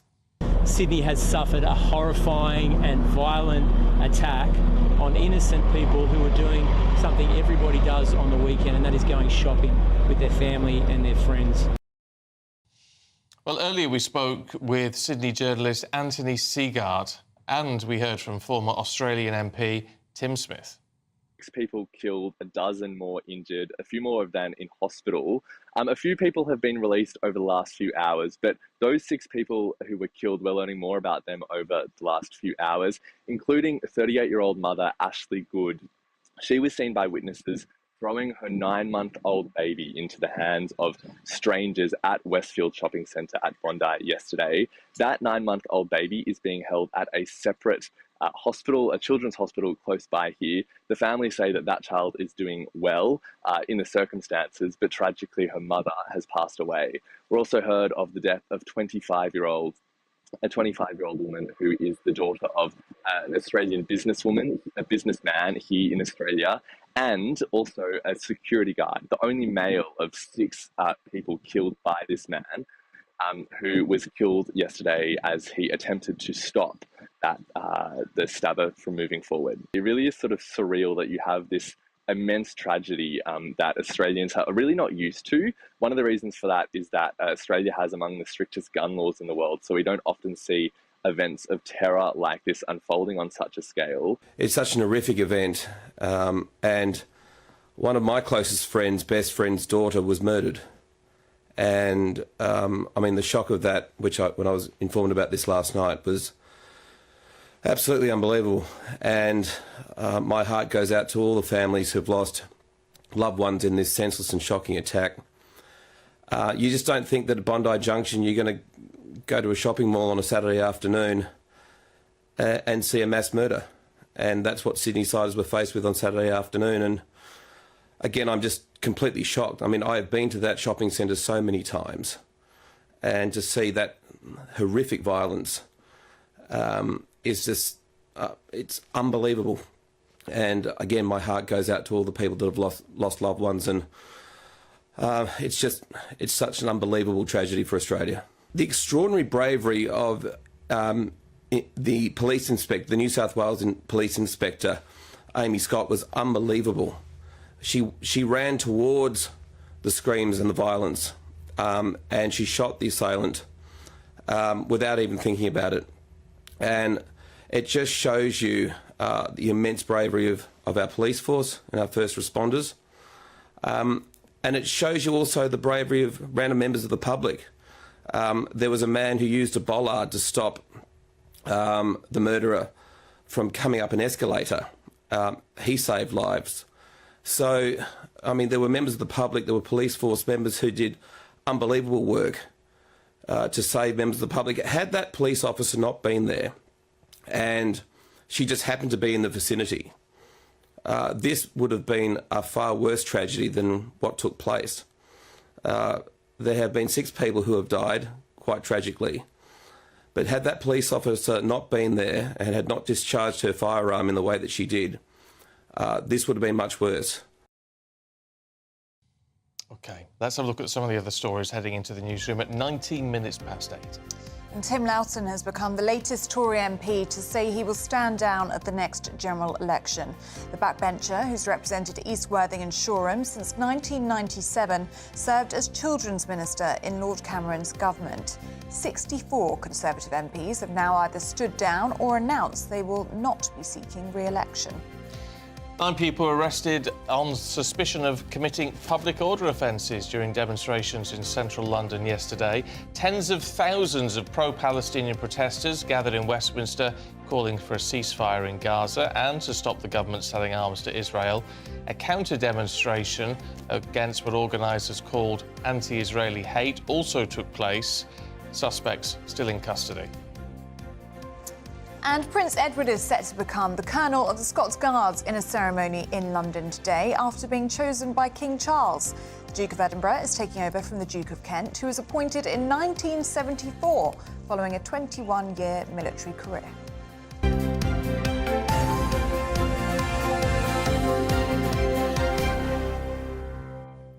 OK, let's see what the weather's going to do for you today. Hopefully another nice day ahead. Nice. Here's Ellie Glazer. That warm feeling inside from Boxed Boilers, sponsors of weather on GB News. Good morning, welcome to your latest GB News weather from the Met Office. So it's a bit of a drier start for most of us today, but a bit of a chilly start in places, particularly across the north of the UK. It is a dry start across much of Scotland and Northern Ireland, but showers quite quickly pushing in from the west as we head through this morning. England and Wales, though, a much drier and brighter start. Plenty of sunshine as we head through the morning, although there will be some cloud bubbling up as we head through the afternoon. Those showers turning particularly heavy across western parts of Scotland this afternoon, and we could even see some snow across the hills with temperatures closer to average here and a little cooler further south with highs of only 14 or 15 degrees. Through the rest of this evening, those showers becoming much more widespread across the UK, slowly pushing their way south and eastwards as we go into the early hours of Monday morning. The far southeast of England perhaps holding on to some of that drier weather for a time, but those showers will eventually reach all areas of the UK. Another chilly night, particularly across parts of Scotland, temperatures dropping down into the low single figures, but a little less cold further south, maybe 7 or 8 degrees. Monday starts a very showery day across the UK. Those heavy bands of showers continue to push their way south and eastwards through the morning. Some sunny spells developing behind those showers, but with a brisk northwesterly breeze that will definitely take the edge off the temperatures through the day. And we could even continue to see some snow across the hills of northern England and across Scotland. Another chilly day, temperatures in the south only reaching around 12 or 13 degrees. A brighter outlook with Box Solar, sponsors of weather on GB News.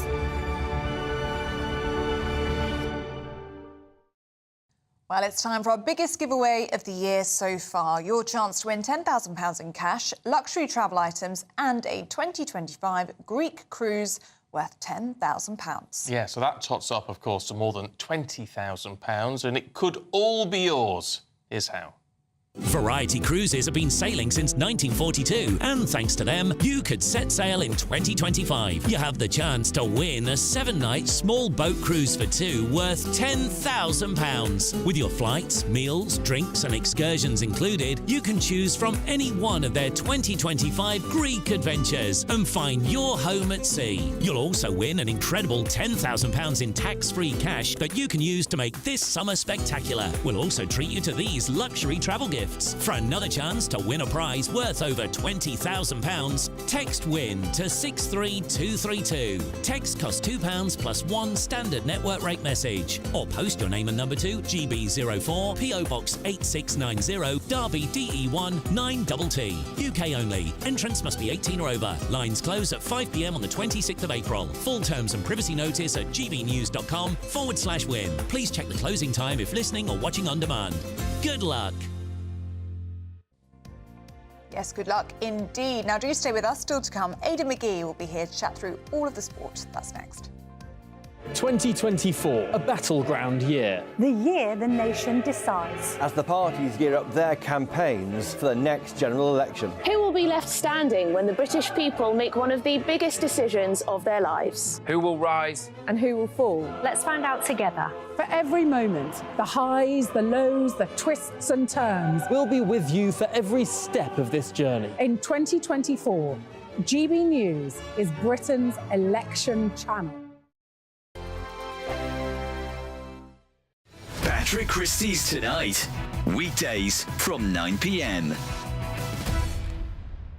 I'm delighted to welcome Andrew Doyle, who was behind that comedy event in Edinburgh last night. Andrew, great stuff. Look, what's the mood like on the ground in Scotland? Well, I mean, certainly at last night's event at Comedy Unleashed in Edinburgh, there was a sense of relief that we're all gathering and we're all laughing at this stuff. We're just laughing at the way that the police have approached this, the way the SNP have approached it.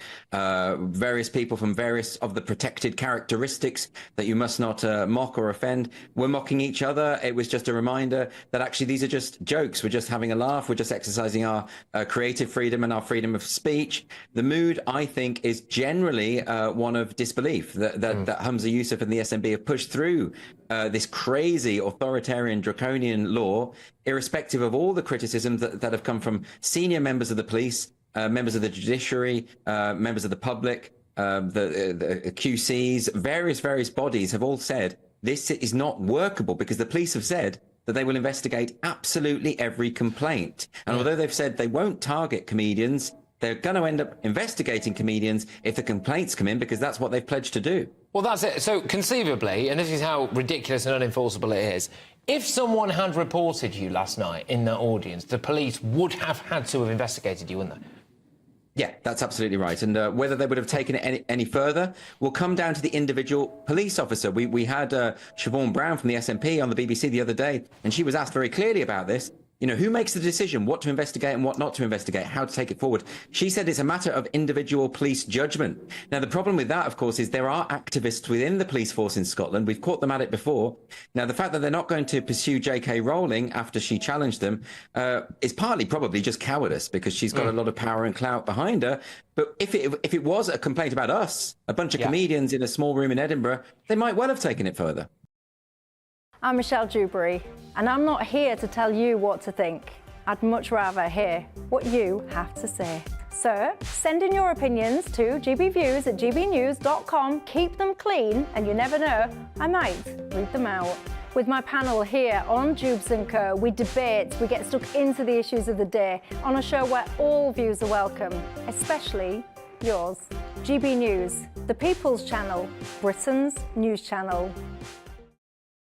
Join me, Camilla Tominey, every Sunday at 9:30 when I'll be interviewing the key players in British politics and taking them to task. This report basically says that he's not fit to stand trial. With an upcoming election looming over Westminster, now is the time for clear, honest answers. I agree. And that's precisely what I'll get. Is he indecisive?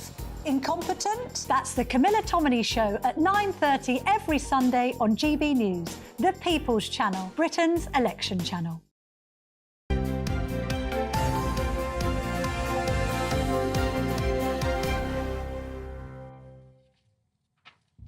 Now at I'm waiting for you. 8:27. I'm waiting for you. I thought it said your name. I did it? I don't think so. Oh, well, 8:27. It's time for the sport now with Aidan McGee, who is with us. Aidan, should we look at the Premier League? Yes, big weekend, because the title race is three-way. Manchester City won 5-1 yesterday, and so this triumvirate, this word that I sometimes struggle to use, even though I try and use it every single week. Squeeze it every time. I do, yeah. It gives me a little bit of intellectual superiority, doesn't it? It does, frankly. Yeah, I know. You were quite surprised at that. I was, yeah. So anyway, Man City win 5-1 yesterday. It's over to Liverpool at 2 o'clock. They face Crystal Palace at home. Liverpool not been in great form in the last couple of games. They drew at Old Trafford last week, losing at home in the Europa League against Atalanta. So they just maybe are losing their mojo, and it's a bad time to do it. So they need to reaffirm their credentials with a victory against Crystal Palace today. Palace probably in need of a point or two just to ensure Premier League survival. And then at 4:30, excuse me, Arsenal welcome Aston Villa. Arsenal look... Their defence could lead them to the title this year, but they're also scoring plenty of goals. You asked me earlier on if both teams win today, Liverpool and Arsenal, I didn't know the answer to this. Who goes top?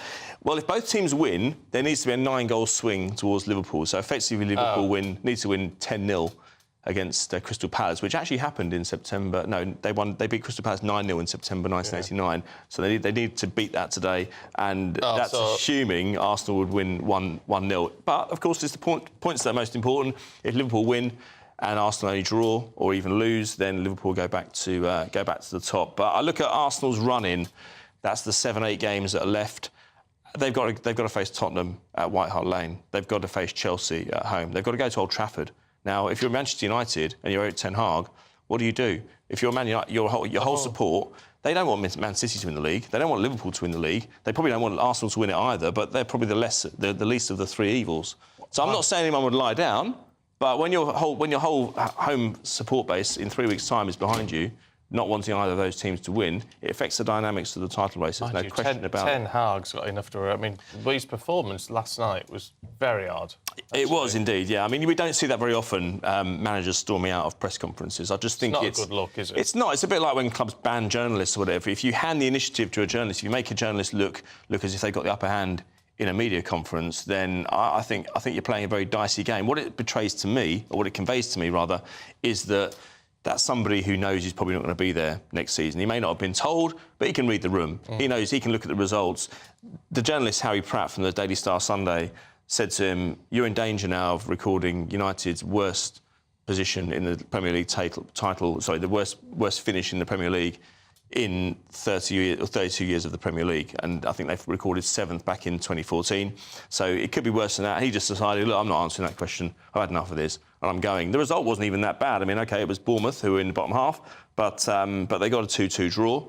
And I just don't think it's a very good thing to do. I remember having an argument with a journalist friend of mine years ago and saying we shouldn't report that as journalists because that's our problem. But if I'm a fan of that club, I want to know if my manager stormed out of a press conference, and I want to know why. Yeah. I think it's a fair point. It's certainly a fair question. Oh, yeah, absolutely. You know, and I think if you can't answer that... I mean, look, goodness me, Harry, I know Harry well. He's only looking for a quick line for his paper. And if he says, well, no, we're not going to do that, we've got some big games coming up, I'll back my players to get behind us and get the job done, that's all you need to do. Why don't you storm out? Yeah. Should we talk about the Grand National yesterday? Oh, do we have to?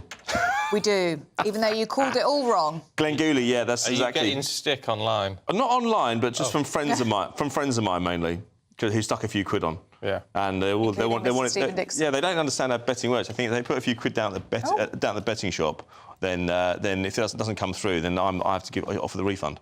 Well, yeah, I was thinking that, to be fair. I think you should. Well, some people got 50 to 1, some got 66 to 1 rather. Glenn Gooley fell. Well, no, he didn't fall. He unseated his rider at the 27th fence. So you know, if any value in that evaporated quite quickly. I Am Maximus was, of course, the winner, the joint favourite, 7-1, ridden by Paul Townend and trained by Willie Mullins, who has an exceptional record. But Paul Townend had made 13 attempts to win this. And it shows that if you don't succeed, try again. Mac Totti was interesting because, although there were no fatalities, he was treated by a vet and was cleared to return to the yard. And there were some safety adaptations made, Ellie, which we discussed yesterday. There was the standing start, which meant that the horses didn't have quite the momentum going up to the first fence, which shows that usually it's an indicator that you can avoid injury. The number of horses as well, there's been a strong link with the high number of horses, the high number of injuries and fatalities, and I think that probably played into the hands of those who wanted a safer race yesterday, which was good. We don't want to see any injuries or deaths, certainly, to horses, do we? No, we do not.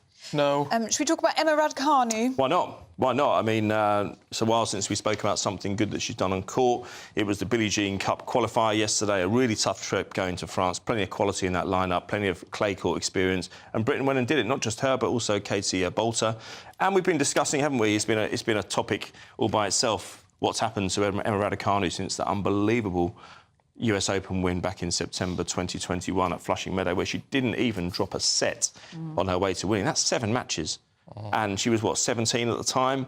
We can speculate on what's happened, but I think let's just concentrate on what she did yesterday, which was absolutely outstanding. She was dominant from the baseline, and she showed every inch that capability that led her to success back in 2021, which shows that it's not far away. No, well, let's hope she's found her feet with it again now. I don't think you can achieve that that level of attainment back in 2021 without it being in you permanently. That to me that's not form, that's class.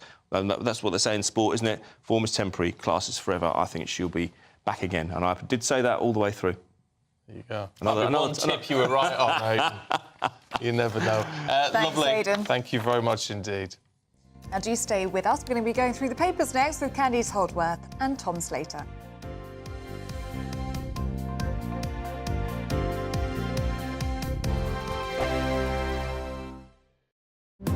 GB News is the home of free speech. We were created to champion it, and we deliver it day in, day out. Free speech allows us all to explore and debate openly the issues most important to us, our families, and of course, the British people. Having challenging conversations to enlighten each other. Which is why we hear all sides of the argument. We are the People's Channel. We will always stand by the freedom to express yourself. On TV, radio and online. This is GB News, Britain's news channel. I'm Michelle Dewberry, and I'm not here to tell you what to think. I'd much rather hear what you have to say. So send in your opinions to gbviews@gbnews.com. Keep them clean, and you never know, I might read them out. With my panel here on Jubes & Co, we debate, we get stuck into the issues of the day on a show where all views are welcome, especially yours. GB News, the People's Channel, Britain's news channel. 2024, a battleground year. The year the nation decides. As the parties gear up their campaigns for the next general election. Who will be left standing when the British people make one of the biggest decisions of their lives? Who will rise? And who will fall? Let's find out together. For every moment, the highs, the lows, the twists and turns. We'll be with you for every step of this journey. In 2024, GB News is Britain's election channel. I think the most exciting bit for me is talking to people. People who I think are ignored often by the major news channels. We're going to give news they want to hear. There's a voice there that needs to be heard. I think there's a chance here for a diversity of opinion to be expressed, which you don't find elsewhere. It's really exciting. We don't hold back. We're free to say how decisions that are taken here affect us all around the country. Only on GB News, the People's Channel, Britain's news channel. I'm Andrew Doyle. Join me at 7 o'clock every Sunday night for Free Speech Nation, the show where I tackle the week's biggest stories in politics and current affairs with the help of my two comedian panellists and a variety of special guests. Free Speech Nation, Sunday nights from 7 on GB News, the People's Channel, Britain's news channel. Your weekend starts here with Friday Night Live with me, Mark Dolan, 8 till 9 on GB News. Big stories, big guests and big laughs as we get you ready for a cracking weekend. That's Friday Night Live with Mark Dolan. Fridays 8 till 9 on GB News. Bring your own drinks. The admission's free.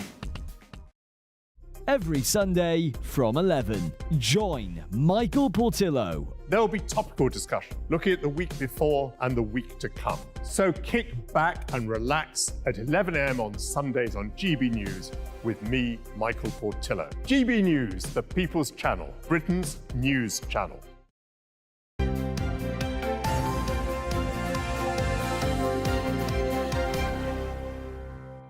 8:37. Let's see what's in the papers this morning with editor of Spiked Online, Tom Slater, and the writer and commentator, Candice Holdsworth. Good to see you both this morning. Morning. Let's start off with the latest MP, Tom, who's decided he's not going to stand at the next election. Yeah, so Tim Loughton has become the 64th Tory MP to announce that he's won't be standing at the next election. He is someone who might not be a household name necessarily, he's former kind of families minister, but also a very active backbencher. He makes a point of saying that he's a supporter of Rishi Sunak. He said that Sunak is underappreciated, but the time has come for him to move on. He's been in his post since 1997, so a fair old stint there. But we're now at the point in which this is the most Tory MPs to stand down for an election since just before the Labour landslide back in 1997, so where 72 decided to stand down. So it really gives you a sense of how much of expectation of loss has set in. There's not much hope within Tory ranks. And yeah, they just can't be bothered to stand, can they? I mean, why put the work in? And it's one of those things where you can't really blame them. Now, like many people, would sort of, after the first few dozen said they weren't going to stand anymore, you kind of start to tune it out. But this is a very large statement of just how bad the mood is within the Tory party, how lacking in confidence they are, that even in relatively solid seats, they're going to be able to cling on to them. And also, even if they are in a relatively solid seat, a kind of sense of, well, we're going to have a relatively long spell in opposition. Am I going to be able to, you know, climb up the ministerial pole? There's all these things which have come into focus now. But you do get the sense from the top to the bottom of the Tory party at the moment, they are just resigned to defeat. And I think this is another reminder of that. Do you think we could see a repeat of 1997 here? I think it will be in the sense of we could very likely be looking at a very large Labour majority, absolutely. What will be fundamentally different is, whereas in 1997 there was some genuine enthusiasm for Tony Blair and New Labour, misplaced enthusiasm, I would say, but nevertheless that was real. No, it really was. I mean, it really was. I mean, there was euphoria. Absolutely. When they won in the country. And that sense of really turning the page and moving on from years of Tory rule and whatever. People are very keen to move on from the Tory government. They've been, you know, seen as disaster from across the board. But you could fit the people who are excited about Starmerism into the back of one minibus at this point. So that's where it really is different, I think. And I also, whilst I think it's very unlikely that the Tories could stem the losses at this point, that is what makes Labour's lead very soft.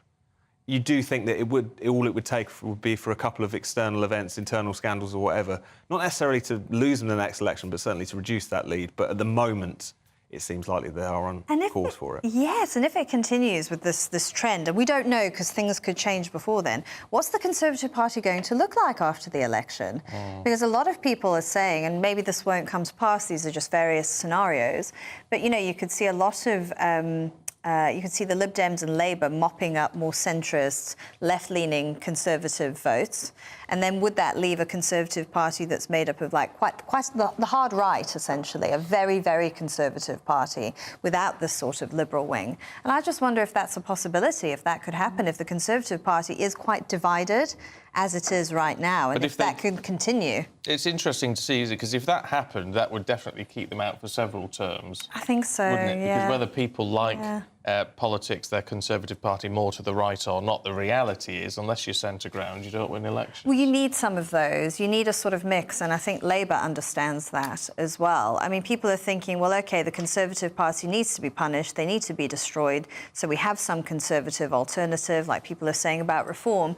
But I think you're right, it's all about having that widespread appeal, and it's very easy to forget that. And I think the Conservatives often get into purity spirals. You're not Conservative enough. This isn't Conservative, and they're always pointing fingers at each other. But I think they've also got a really misplaced sense of what the centre ground actually is in British politics as well, because I think both the kind of one-nation Tories and the sort of Starmerite Labourites think that it's someone who kind of resembles Nick Clegg or something, when really it's someone who's probably quite conservative on some issues, social issues, for instance, but is often quite left-wing on a lot of economic issues. They want nationalisation. Even a lot of Tory voters are in favour of things like nationalisation. So I think that's been one of the mistakes of recent years, and one thing that the Boris coalition did represent in some sense is that where the centre of British politics is in terms of the electorate is not how Westminster often thinks. That's a really interesting point. But actually, we shall see. Mondeo Man needs to be updated to something else. I don't quite know what. Candice, Diane Abbott is being mentioned in The Spectator online. Yes. For why? I hardly dare ask. Well, we were talking about Conservatives going after each other and purity spirals. Well, Labour also has these issues sometimes as well. So Steer Pike, the gossip columnist for Spectator Online, noticed a Twitter spat between Wes Streeting and Diane Abbott, because Wes Streeting, the Shadow Health Secretary, wants to use more private healthcare provision on the NHS, basically to help with waiting lists and, you know, just to make things more efficient. And Diane Abbott said there is no place for that in any Labour government. We will not countenance that. So he came back with the quite obvious retort, well, you privately educated your son. And this is the sort of thing that Labour are always going to be fighting on.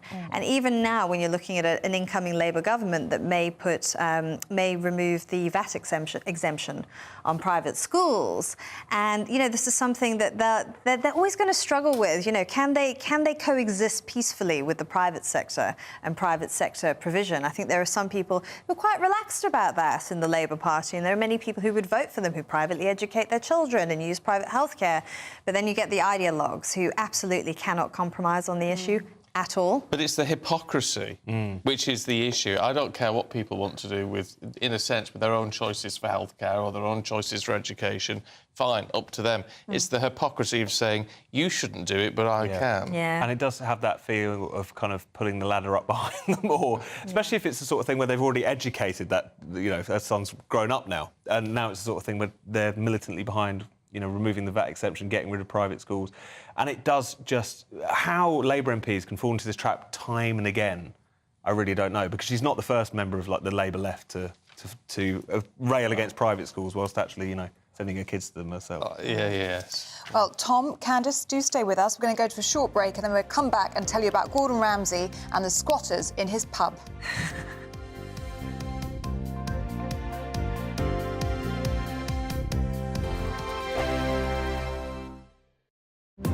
GB News is the home of free speech. We were created to champion it, and we deliver it day in, day out. Free speech allows us all to explore and debate openly the issues most important to us, our families, and of course, the British people. Having challenging conversations to enlighten each other. Which is why we hear all sides of the argument. We are the People's Channel. We will always stand by the freedom to express yourself. On TV, radio and online. This is GB News, Britain's news channel.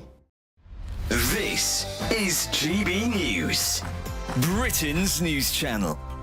The perception of a crime being committed is not based on whether that person intended to commit a crime or not, but whether the victim, in inverted commas, or anybody else for that matter who happened to hear whatever was said, determines that it was motivated by malice or ill will. Most of these things come out in heated exchanges or in, you know, very casual exchanges. And then somebody says, oh, I'm offended or I'm hurt or I'm whatever because this was clearly malicious and it's against me as a black person or a transgender or sexuality, whatever it might be. And somebody says, I perceive this to be motivated by hate.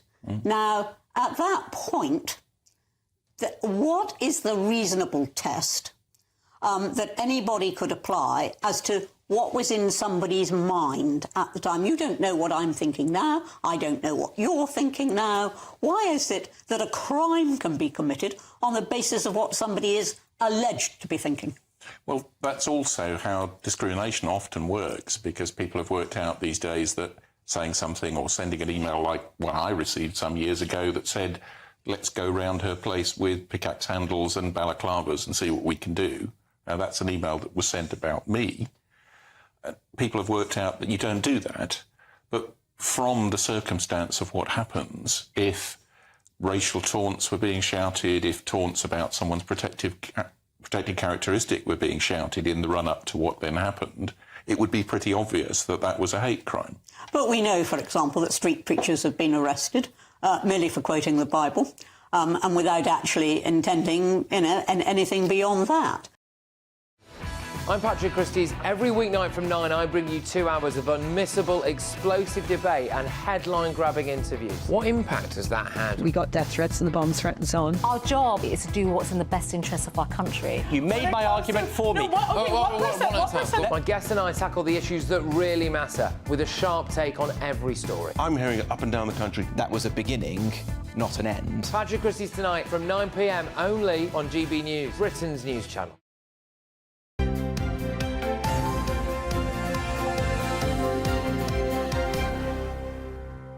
So we're going through the papers at 8:47 with Candice Holdsworth and Tom Slater. Tom, let's have a look at the Sunday Mirror, should we?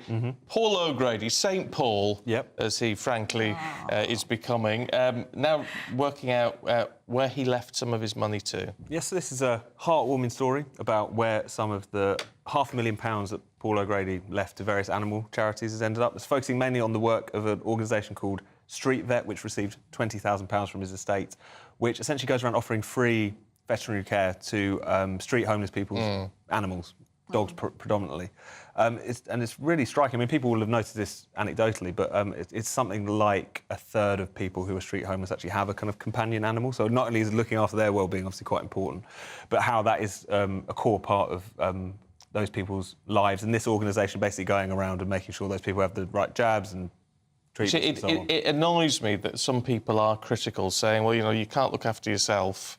You know, one says it's a bit of a cruel way of looking at it. But, you know, how then do you look after a pet and other... But actually, it's that companionship is vital for these people. Oh, yes, and we know there's such a huge connection between dogs and horses particularly and mental health. I mean, it's why we've sort of evolved alongside them. I mean, we get each other and we have, like, a proper emotional connection with our pets. I mean, one of the things I've noticed as well, though, in the past, I don't know, 5 years, big business has really moved into the vet industry and the prices have gone up massively. Is that what's done it? Yes, so private equity has moved in and brought up a lot of the independent vets and, yeah, I mean, the prices have been jacked up. It's becoming unaffordable now to treat your pets for simple things. Yeah. Yes, it is. It does cost an absolute arm and a leg. Yes. But that, I mean, you know, it's interesting because a lot of people, not to name names, but they present shows and you think, well, they don't really care about that. Yeah. I mean, heck, look at some of the people who've presented songs of praise. I mean, you know what they're like in their real life. However, you know, he's quite literally put his money where his mouth was. Yeah, absolutely. I mean, he was known to be a dog lover, obviously, and fronting all kinds of shows on that basis, but it's still the sort of thing where you kind of often find out, unfortunately, after someone tragically moves on, just how generous they've been, and that's certainly been the case. Oh, he just seems like such a lovely man.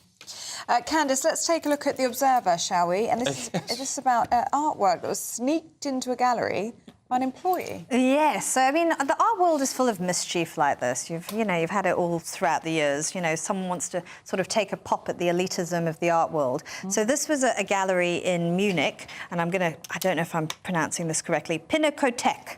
Oh, that sounds good enough to me.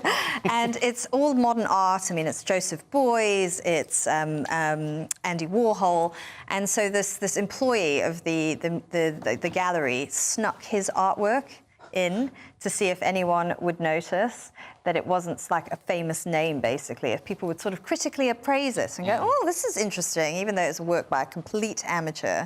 And I do find that quite interesting because I think the art world has become very elitist. I think it's become closed to new voices. I think there are certain people who are sort of, they're deemed to be anti-establishment, but they're not anti-establishment anymore. The art world absolutely loves them. And I don't think you're getting the same sort of subversiveness that you maybe got during Andy Warhol's time. Did he get praise for the work? Do we know? No, they just sort of, you know, brushed it under the carpet and just said, oh, it was, you know, it's just a bit of fun. And I just think that, you know, it's such a far cry from the urinal, you know. Oh, yeah. Whenever, maybe the art world was open to that sort of thing, Yeah, you but know? I think there's a lot in the art world which is Emperor's New Clothes. Definitely. People just go, oh, marvellous, marvellous. And you think, well, is it, really? Yeah. You do, that's why I love these kinds of pranks that you see oftentimes where, you know, someone's just put a little plaque, an explanation plaque underneath, like a thermostat or whatever that was on the wall anyway. Yeah, and then suddenly you have people kind of standing there for minutes staring at this thing.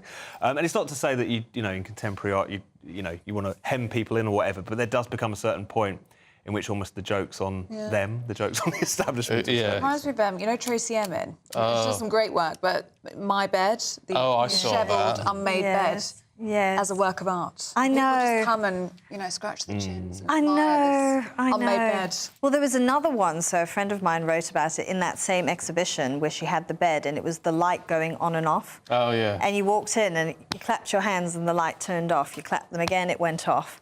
And it was just the most underwhelming thing, but he felt like everyone was compelled to take it seriously. It's like, I don't understand how you can class that as a work of art. No. It's what I don't get. It's like Tracy Emin, you know, diss Tracy Emin, you know, some people like what she does. But that her piece that she's got at, is it King's Cross or St Pancras Station, which is a neon sign saying something nice, I don't know, everyone be happy or whatever it is. Yeah. Have a nice day or whatever in pink neon.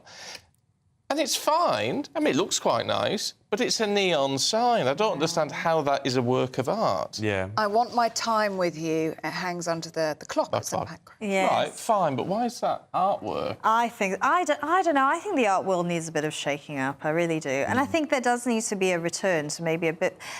I think it's become obsessed with concepts, the ideas behind things, rather than the thing in itself. Or the names, do you think? Yes, that as well. You know, when you see someone who's actually sculpted something and maybe used physics and science and and loads of things to create something.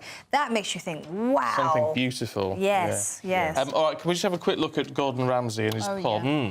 Yes, yeah. So this is a story in the Mirror. So Gordon Ramsay had a pub in North London. It is called the York and Albany. It's in Regent's Park, and a bunch of squatters have basically got access. I don't know if they've managed to break into it or how they got in there, and they're occupying it, and they say that they're going to turn it into a soup kitchen for the homeless, which is really going to anger him because I think he was planning to sell it for a lot of money. I'm very sceptical of the whole squatting world. When I was at university, I knew a lot of very spoiled middle-class squatters who claimed to be making a political point. But, I mean, they definitely had somewhere to live if they wanted to. Yeah. So, yeah, we'll see what happens. I don't know how easy it is to remove squatters these days. I think if they've done criminal damage, you can remove them. But I don't know what legal rights he'll have. No, that's the problem. It's the legal side of it is... I don't get. It's really complicated, not least because of how thoroughly middle-class a lot of them are. They've probably got quite good legal advice as well. Yes. Dad will pay for that, as many other things in their lives. But yes, it's one of those things where I never thought I'd be on Team Gordon Ramsay about anything. But on this one, just because of, you know, if you want to help the homeless, go and set up a soup kitchen yourself or go and volunteer at one. It's just trying to provide a kind of meaning and purpose to what is basically just a lifestyle choice. By saying things like this, I think. Yes, very fair point, actually. Candice, Tom, good to see you both this morning. Thank you very much. Thanks very much indeed. Thank you. We'll look at the weather now with Ellie. Looks like things are heating up. Boxed boilers, sponsors of weather on GB News. Good morning, welcome to your latest GB News weather from the Met Office. So it's a bit of a drier start for most of us today, but a bit of a chilly start in places, particularly across the north of the UK. It is a dry start across much of Scotland and Northern Ireland, but showers quite quickly pushing in from the west as we head through this morning. England and Wales, though, a much drier and brighter start. Plenty of sunshine as we head through the morning, although there will be some cloud bubbling up as we head through the afternoon. Those showers turning particularly heavy across western parts of Scotland this afternoon, and we could even see some snow across the hills with temperatures closer to average here and a little cooler further south with highs of only 14 or 15 degrees. Through the rest of this evening, those showers becoming much more widespread across the UK, slowly pushing their way south and eastwards as we go into the early hours of Monday morning. The far southeast of England perhaps holding on to some of that drier weather for a time, but those showers will eventually reach all areas of the UK. Another chilly night, particularly across parts of Scotland, temperatures dropping down into the low single figures, but a little less cold further south, maybe 7 or 8 degrees. Monday starts a very showery day across the UK. Those heavy bands of showers continue to push their way south and eastwards through the morning. Some sunny spells developing behind those showers, but with a brisk northwesterly breeze that will definitely take the edge off the temperatures through the day. And we could even continue to see some snow across the hills of northern England and across Scotland. Another chilly day, temperatures in the south only reaching around 12 or 13 degrees. A brighter outlook with Box Solar, sponsors of weather on GB News.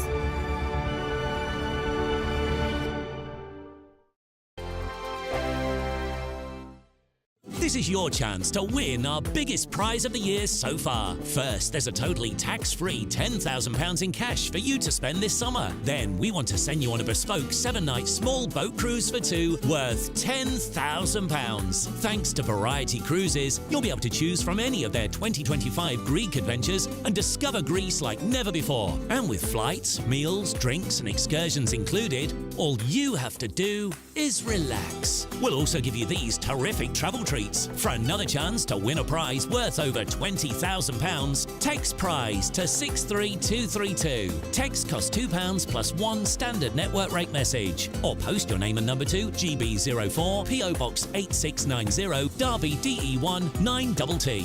UK only. Entrance must be 18 or over. Lines close at 5 p.m. on the 26th of April. Full terms and privacy notice at gbnews.com/win. Please check the closing time if listening or watching on demand. Good luck. This is GB News, Britain's news channel. Offline and overlooked. That's what Aide UK say millions of British pensioners are. Why? Because they cannot or won't access the internet. It's leading to digital exclusion. So the charity's campaigning for public services like banks, utilities and even the NHS to maintain a more human approach. Everything's online. People assume you've got a smartphone with a mobile number and an email, and without that you don't exist in this world anymore. We've got to try and get the government to see that it's so important to make people feel that they belong, because there's a feeling that the older generation just feel that they're forgotten, they're in the way, and we already know that anyway, but it's just another reason for them to feel that they're not wanted. They'll just accept it and they'll say, well, that's it, I can't do it anymore. And that's it, whereas other people would be really kicking and screaming. So we need to be the voice for older people. Despite digital technology playing an increasing role in our lives, around 1 in 5 over 65s in the UK don't use the internet. Thornycroft Centre in Pontefract, West Yorkshire provides a space for this age group to socialise and get help to go online. I'm not that good with mobiles, so when you mention anything about online, I ain't a clue what you're talking about. The closure of thousands of banks is also detrimental to the older generation. A lot of our members what come, they tend to use cash. They don't like to use bank cards. I think a lot of it's trust or the lack of knowledge. They don't understand how it works. I think they're very vulnerable as well with online. It's really important that they're aware how to use it and how to use it safely. So, in an online era, it's still crucial for many to have an offline option.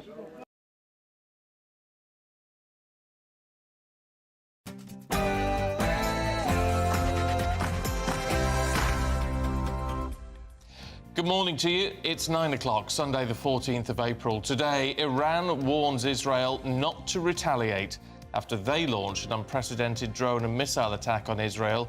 Tensions as a result flaring up in the region.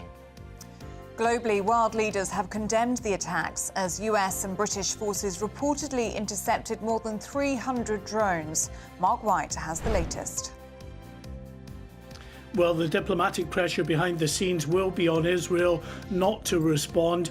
That's unlikely really to have a positive result. There is no doubt Israel will respond. Iran is warning that they will retaliate in a bigger manner than last night if that was to happen. The attacker in the Sydney stabbings has been identified as Sydney-siders gather to pay tribute to the 6 victims. After a chilly but bright start for many of us this morning, there is some showers on the way this afternoon.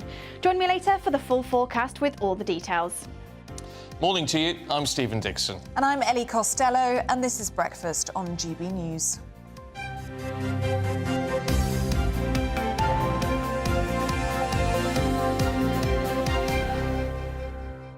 Well, overnight, Iran has launched an attack on Israel. It's an unprecedented drone and missile strike. Yes, an Israeli defence official has revealed that more than 300 drones and missiles were launched by Iran.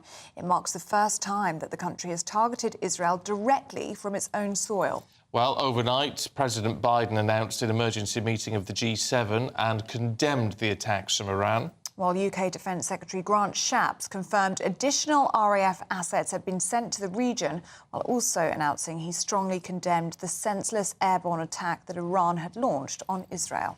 Let's talk to our security editor, Mark White, who joins us now. I mean, the big question mark is what happens next? Yes, and there's no doubt that there are very concerned leaders around the world now about what the next steps might be. We have the US president arranging an emergency meeting, a telephone conference of G7 leaders this afternoon to come up with their response. But whatever the public response, which will of course be full-throated support of Israel's right to defend itself, there's no doubt there will be pressure behind the scenes on Israel to show restraint here, because we've had the chief of the defence staff in Iran saying just this morning that if Israel responds targeting Iran or Iran's interests, then they will launch further waves of attacks that will be even more significant than the attacks that were launched last night. And they were very significant, not just for the fact that for the first time Iran had launched an attack on Israel from its own soil. Thus far, it's used its proxies in southern Lebanon, in Yemen, in Gaza, of course, to attack Israel. But also the fact that the attack measured some 331 aerial drones, cruise missiles, ballistic missiles, most of which, the vast majority of which, were shot down before they could do any harm. But having said that, 7 missiles did impact on Israeli soil. 1 child was critically injured and some minor damage reported at an Israeli airbase. Mark, what's your assessment of what we saw last night? Because we were expecting, weren't we, a strike by Iran in the next 24 to 48 hours. That's what was out there, but perhaps not one of this size.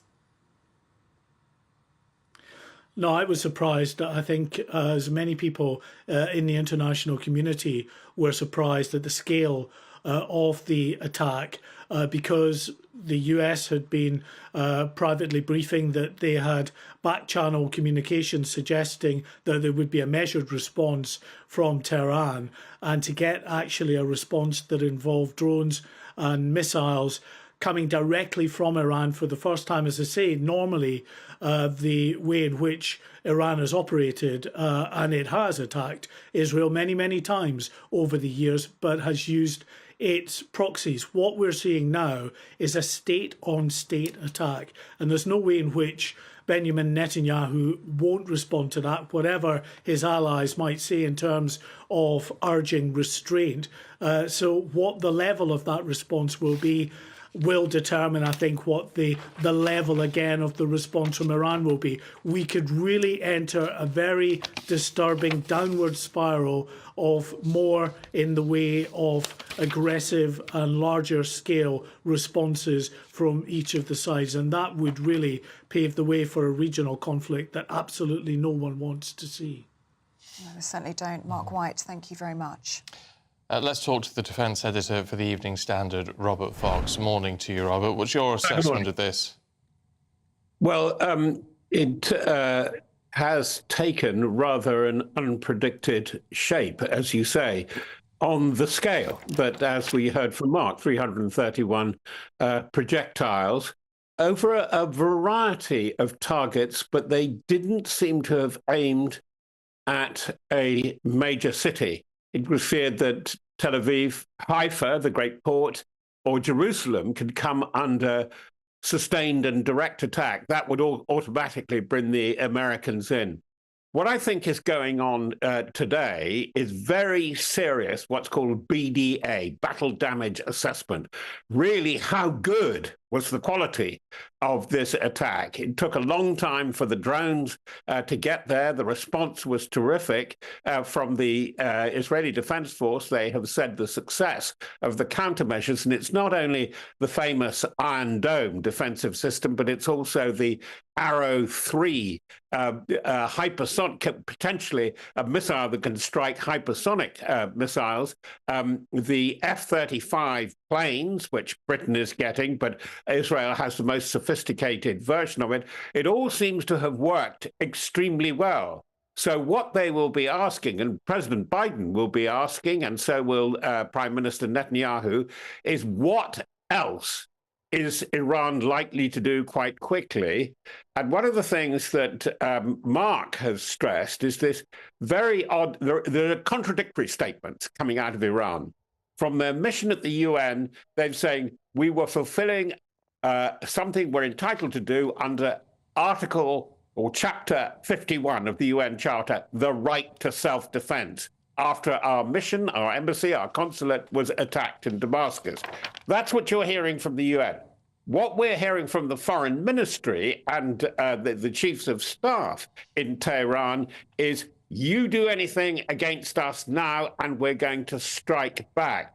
And I should add, the strike back, they've included, and we will hit American targets, including American diplomatic missions in the region. By the way, can I also add, ominously for Britain, that involves us directly, because we are doing a lot of joint surveillance work, including very light touch, but boots on the ground out in Syria and Iraq alongside America.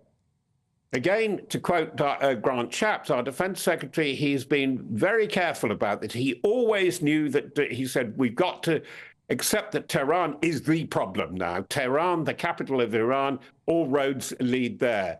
But he is very worried about miscalculation. And that's what the alliance, G7, the NATO allies, the Five Eyes, that very, very tight intelligence community in which Britain and America are the leaders, they are going to act with caution, and there will be a lot of deep thinking. Because while I don't think it's going to go global yet, the ramifications are global. We are looking at the prospect of a sustained and very serious regional war.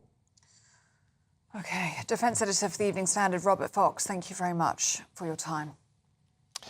Let's talk to former Israeli government spokesman Elon Levy, who joins us now. Good to see you this morning. Good morning.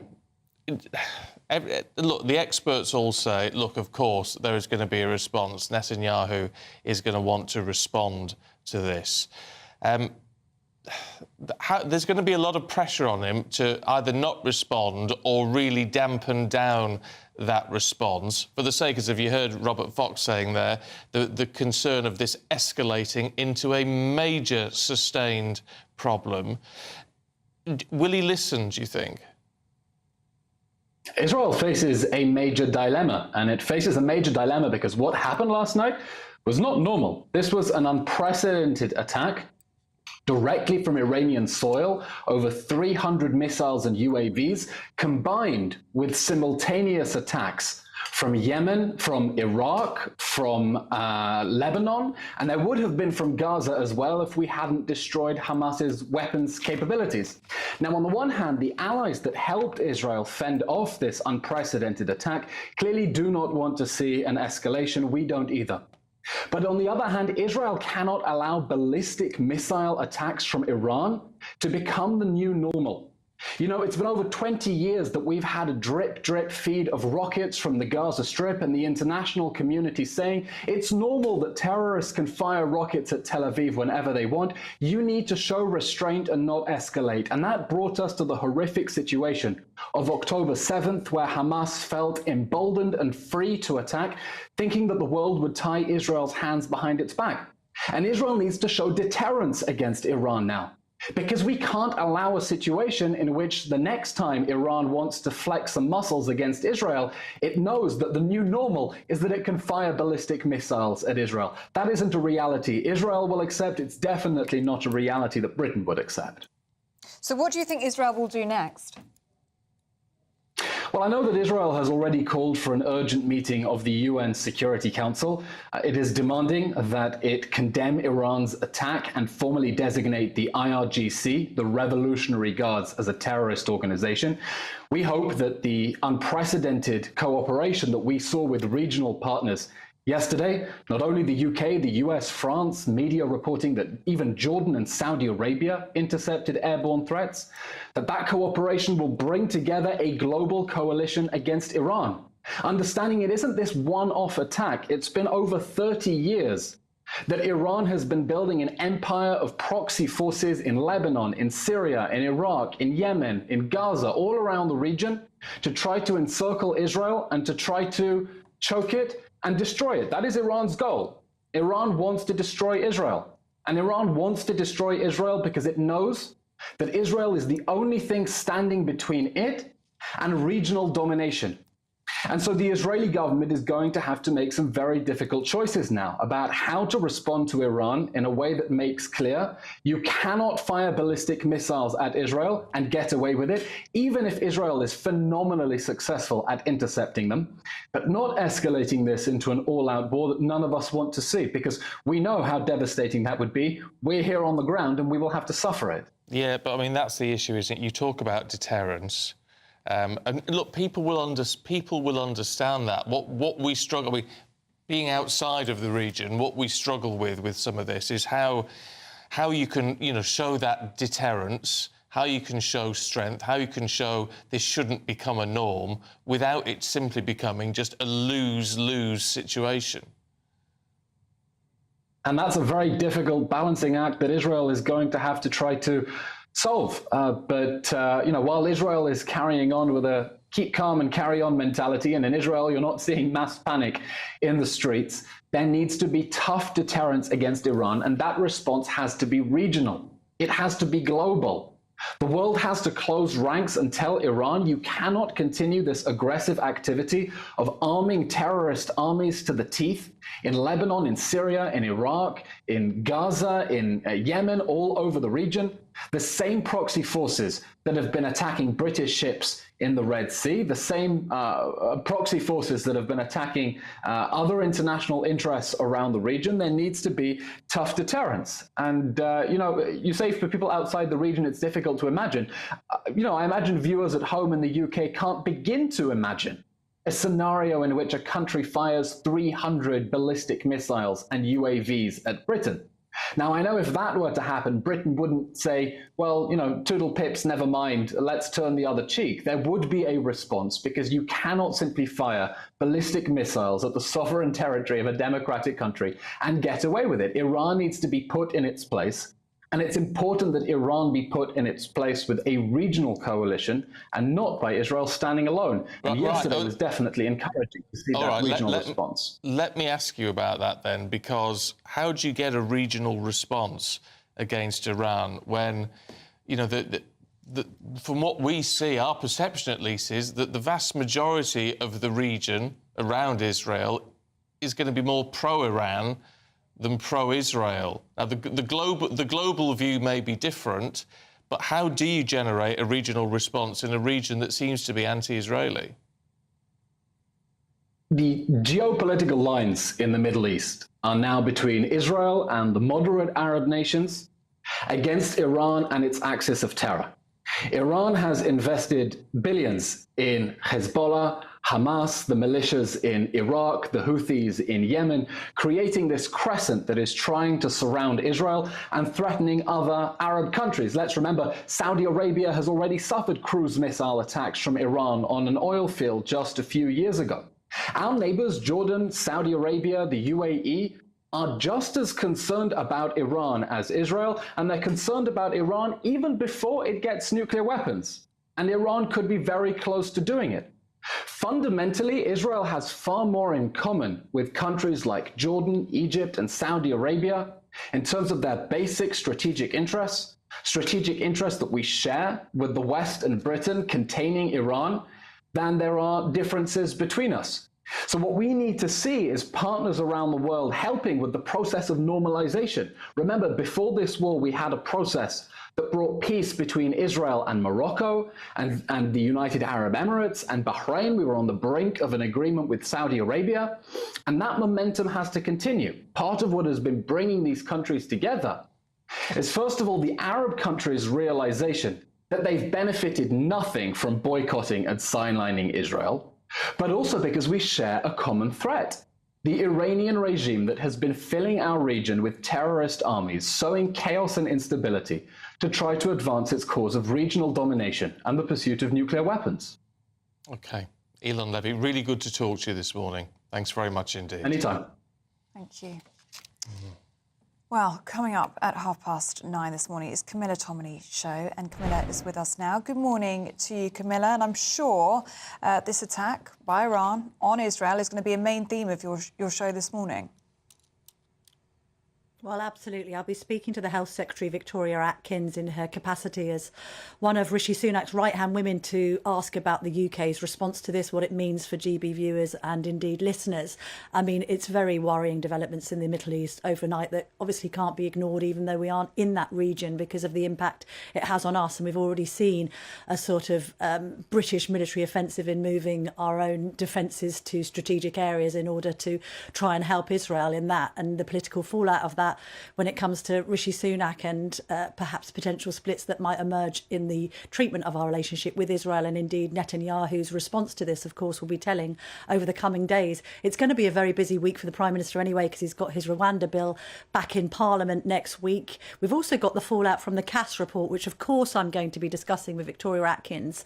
I mean, what I'd like to know from the Health Secretary is, now that we've found out what we have about what appears to be one of the biggest sort of children's safeguarding scandals in recent memory, are under 18 still going to be able to be prescribed puberty blockers? Because there's a story in the Sunday Times today suggesting that there's a GP at a private clinic in Brighton still handing these puberty blockers out to under 18s like Smarties. So I'll try and elicit some answers from her. We've got a very good guest to discuss everything that's been going on overnight in Israel, and that's Jake Wallace-Simons, who's the editor of the Jewish Chronicle. He'll be going through the morning papers with me. Also be speaking to John Redwood, Margaret Thatcher's former economic advisor, about the state of the British economy and how important that's going to be come election time. He's been around for a very, very long time. He won't mind me saying. I want to find out from him whether he thinks the election's looking like a 92 or a 97. And I'm also going to be speaking to an author who's written a book about our so-called special relationship with the US, certainly in light of suggestions that President Biden has been asleep at the wheel when it comes to the threat from Iran. That will also be a very interesting discussion. So a jam-packed show as ever. And I haven't mentioned a key guest, Nadine Dorries, who only last night was with Boris Johnson and Carrie. And I'm going to be finding out from her whether the former PM is going to be staging a comeback, and also what her plot suggests might happen to the Tory party come the election. OK. Camilla, thanks very much indeed. See you at 9:30. Coming up, we're going to look at the latest addition to the Royal Navy. I'm Christopher Hope. And I'm Gloria Di Piero, bringing you PMQ's live here on GB News. Whenever Parliament is in session on a Wednesday at midday, we'll bring you live coverage of Prime Minister's questions. We'll be asking our viewers and listeners to submit the questions that they would like to put to the Prime Minister, and we'll put that to our panel of top politicians in our Westminster studio. That's PMQ's live here on GB News, Britain's election channel. I'm Patrick Christie's. Every weeknight from 9, I bring you 2 hours of unmissable, explosive debate and headline-grabbing interviews. What impact has that had? We got death threats and the bomb threat and so on. Our job is to do what's in the best interest of our country. You made my argument for me. My guest and I tackle the issues that really matter, with a sharp take on every story. I'm hearing it up and down the country. That was a beginning, not an end. Patrick Christie's tonight from 9 p.m. only on GB News, Britain's news channel. Britain's newsroom, weekday mornings from 9:30. Men's mental health. Yeah. Men are starting to talk a lot more. Yeah. You've been through a lot of stuff that people don't know about. Yeah, I mean, the last few years for me have been very, very difficult. People see me on tour, performing, making music, but myself and my wife, we went through 2 miscarriages. For us, that was a very devastating time and very difficult to know how to kind of process those emotions. And I guess as a man, I did the thing of bottling up my emotions, and where I feel comfortable to be able to express myself is in the studio, whereas, she had obviously a different reaction to, what happened to us, because not only was it happening to her mentally, psychologically, but it was happening to her physically as well. And I think something that she really wanted to see from me was that sensitivity and that emotion. And I thought that as a man, being strong was trying to bottle up my emotions and just show her that, that I'm being strong for her. But actually being strong is talking about it. And what's happened ever since I've started to talk about it is I've spoken to more men that have experienced baby loss. My wife forced out of me, how do you feel? And I ended up as a mess on the floor. I was exasperating, crying, almost inconsolable. She was just holding me in her arms as we cried together, and we cried together. And I didn't realise I needed that release so badly. Like I said, I've been able to speak to other men, and we've been able to cry together, and they shared their own experiences, which they did similar to me. But actually, as men, I feel like that conversation and that sensitivity and being able to be emotional together.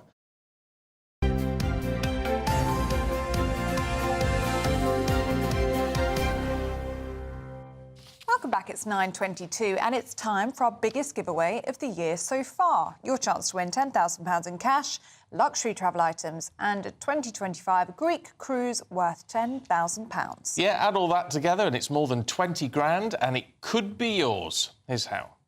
Variety Cruises have been sailing since 1942, and thanks to them, you could set sail in 2025. You have the chance to win a 7-night small boat cruise for two worth £10,000. With your flights, meals, drinks and excursions included, you can choose from any one of their 2025 Greek adventures and find your home at sea. You'll also win an incredible £10,000 in tax-free cash that you can use to make this summer spectacular. We'll also treat you to these luxury travel gifts. For another chance to win a prize worth over £20,000, text WIN to 63232. Text costs £2 plus one standard network rate message. Or post your name and number to GB04 PO Box 8690 Derby DE1 9TT. UK only. Entrance must be 18 or over. Lines close at 5 p.m. on the 26th of April. Full terms and privacy notice at gbnews.com/win. Please check the closing time if listening or watching on demand. Good luck. Yeah, best of luck to you on that one. Yes, now, lots of you have been getting in touch today. It has been a different sort of programme for us. It has been so much serious news to tell you all about this morning, so we haven't been sharing many views, but we'll just share a few with you now. Angela's been in touch saying she really hopes this situation in the Middle East doesn't take sights away from Ukraine. She says, in her opinion, this is worth fighting for. We need to show Russia and, in part, China that the West will face up to them. Appeasement doesn't work, she says. Well, of course, there's analysts who say, well, you know, who's Iran's closest sort of ally at the moment? That's Russia. Is this in some way interlinked? It's very difficult to say, but some of the experts are looking at that. Colin Renwick, morning, Colin's just commented on Elon Levy, who we just heard from, who's former Israeli government spokesperson, saying superbly articulate as usual. Well, yes, he was. He says a line in the sand needs to be drawn. Iran cannot be allowed to act in this way. Well, what I thought was interesting with Elon Levy was just the way that he explained the situation in a way that us over here don't necessarily understand. That's fascinating. Yeah, it certainly was. That's it from us today. Up next is Camilla Tominey. A brighter outlook with Box Solar, sponsors of weather on GB News. Good morning. Welcome to your latest GB News weather from the Met Office. So it's a bit of a drier start for most of us today, but a bit of a chilly start in places, particularly across the north of the UK. It is a dry start across much of Scotland and Northern Ireland, but showers quite quickly pushing in from the west as we head through this morning. England and Wales, though, a much drier and brighter start. Plenty of sunshine as we head through the morning, although there will be some cloud bubbling up as we head through the afternoon. Those showers turning particularly heavy across western parts of Scotland.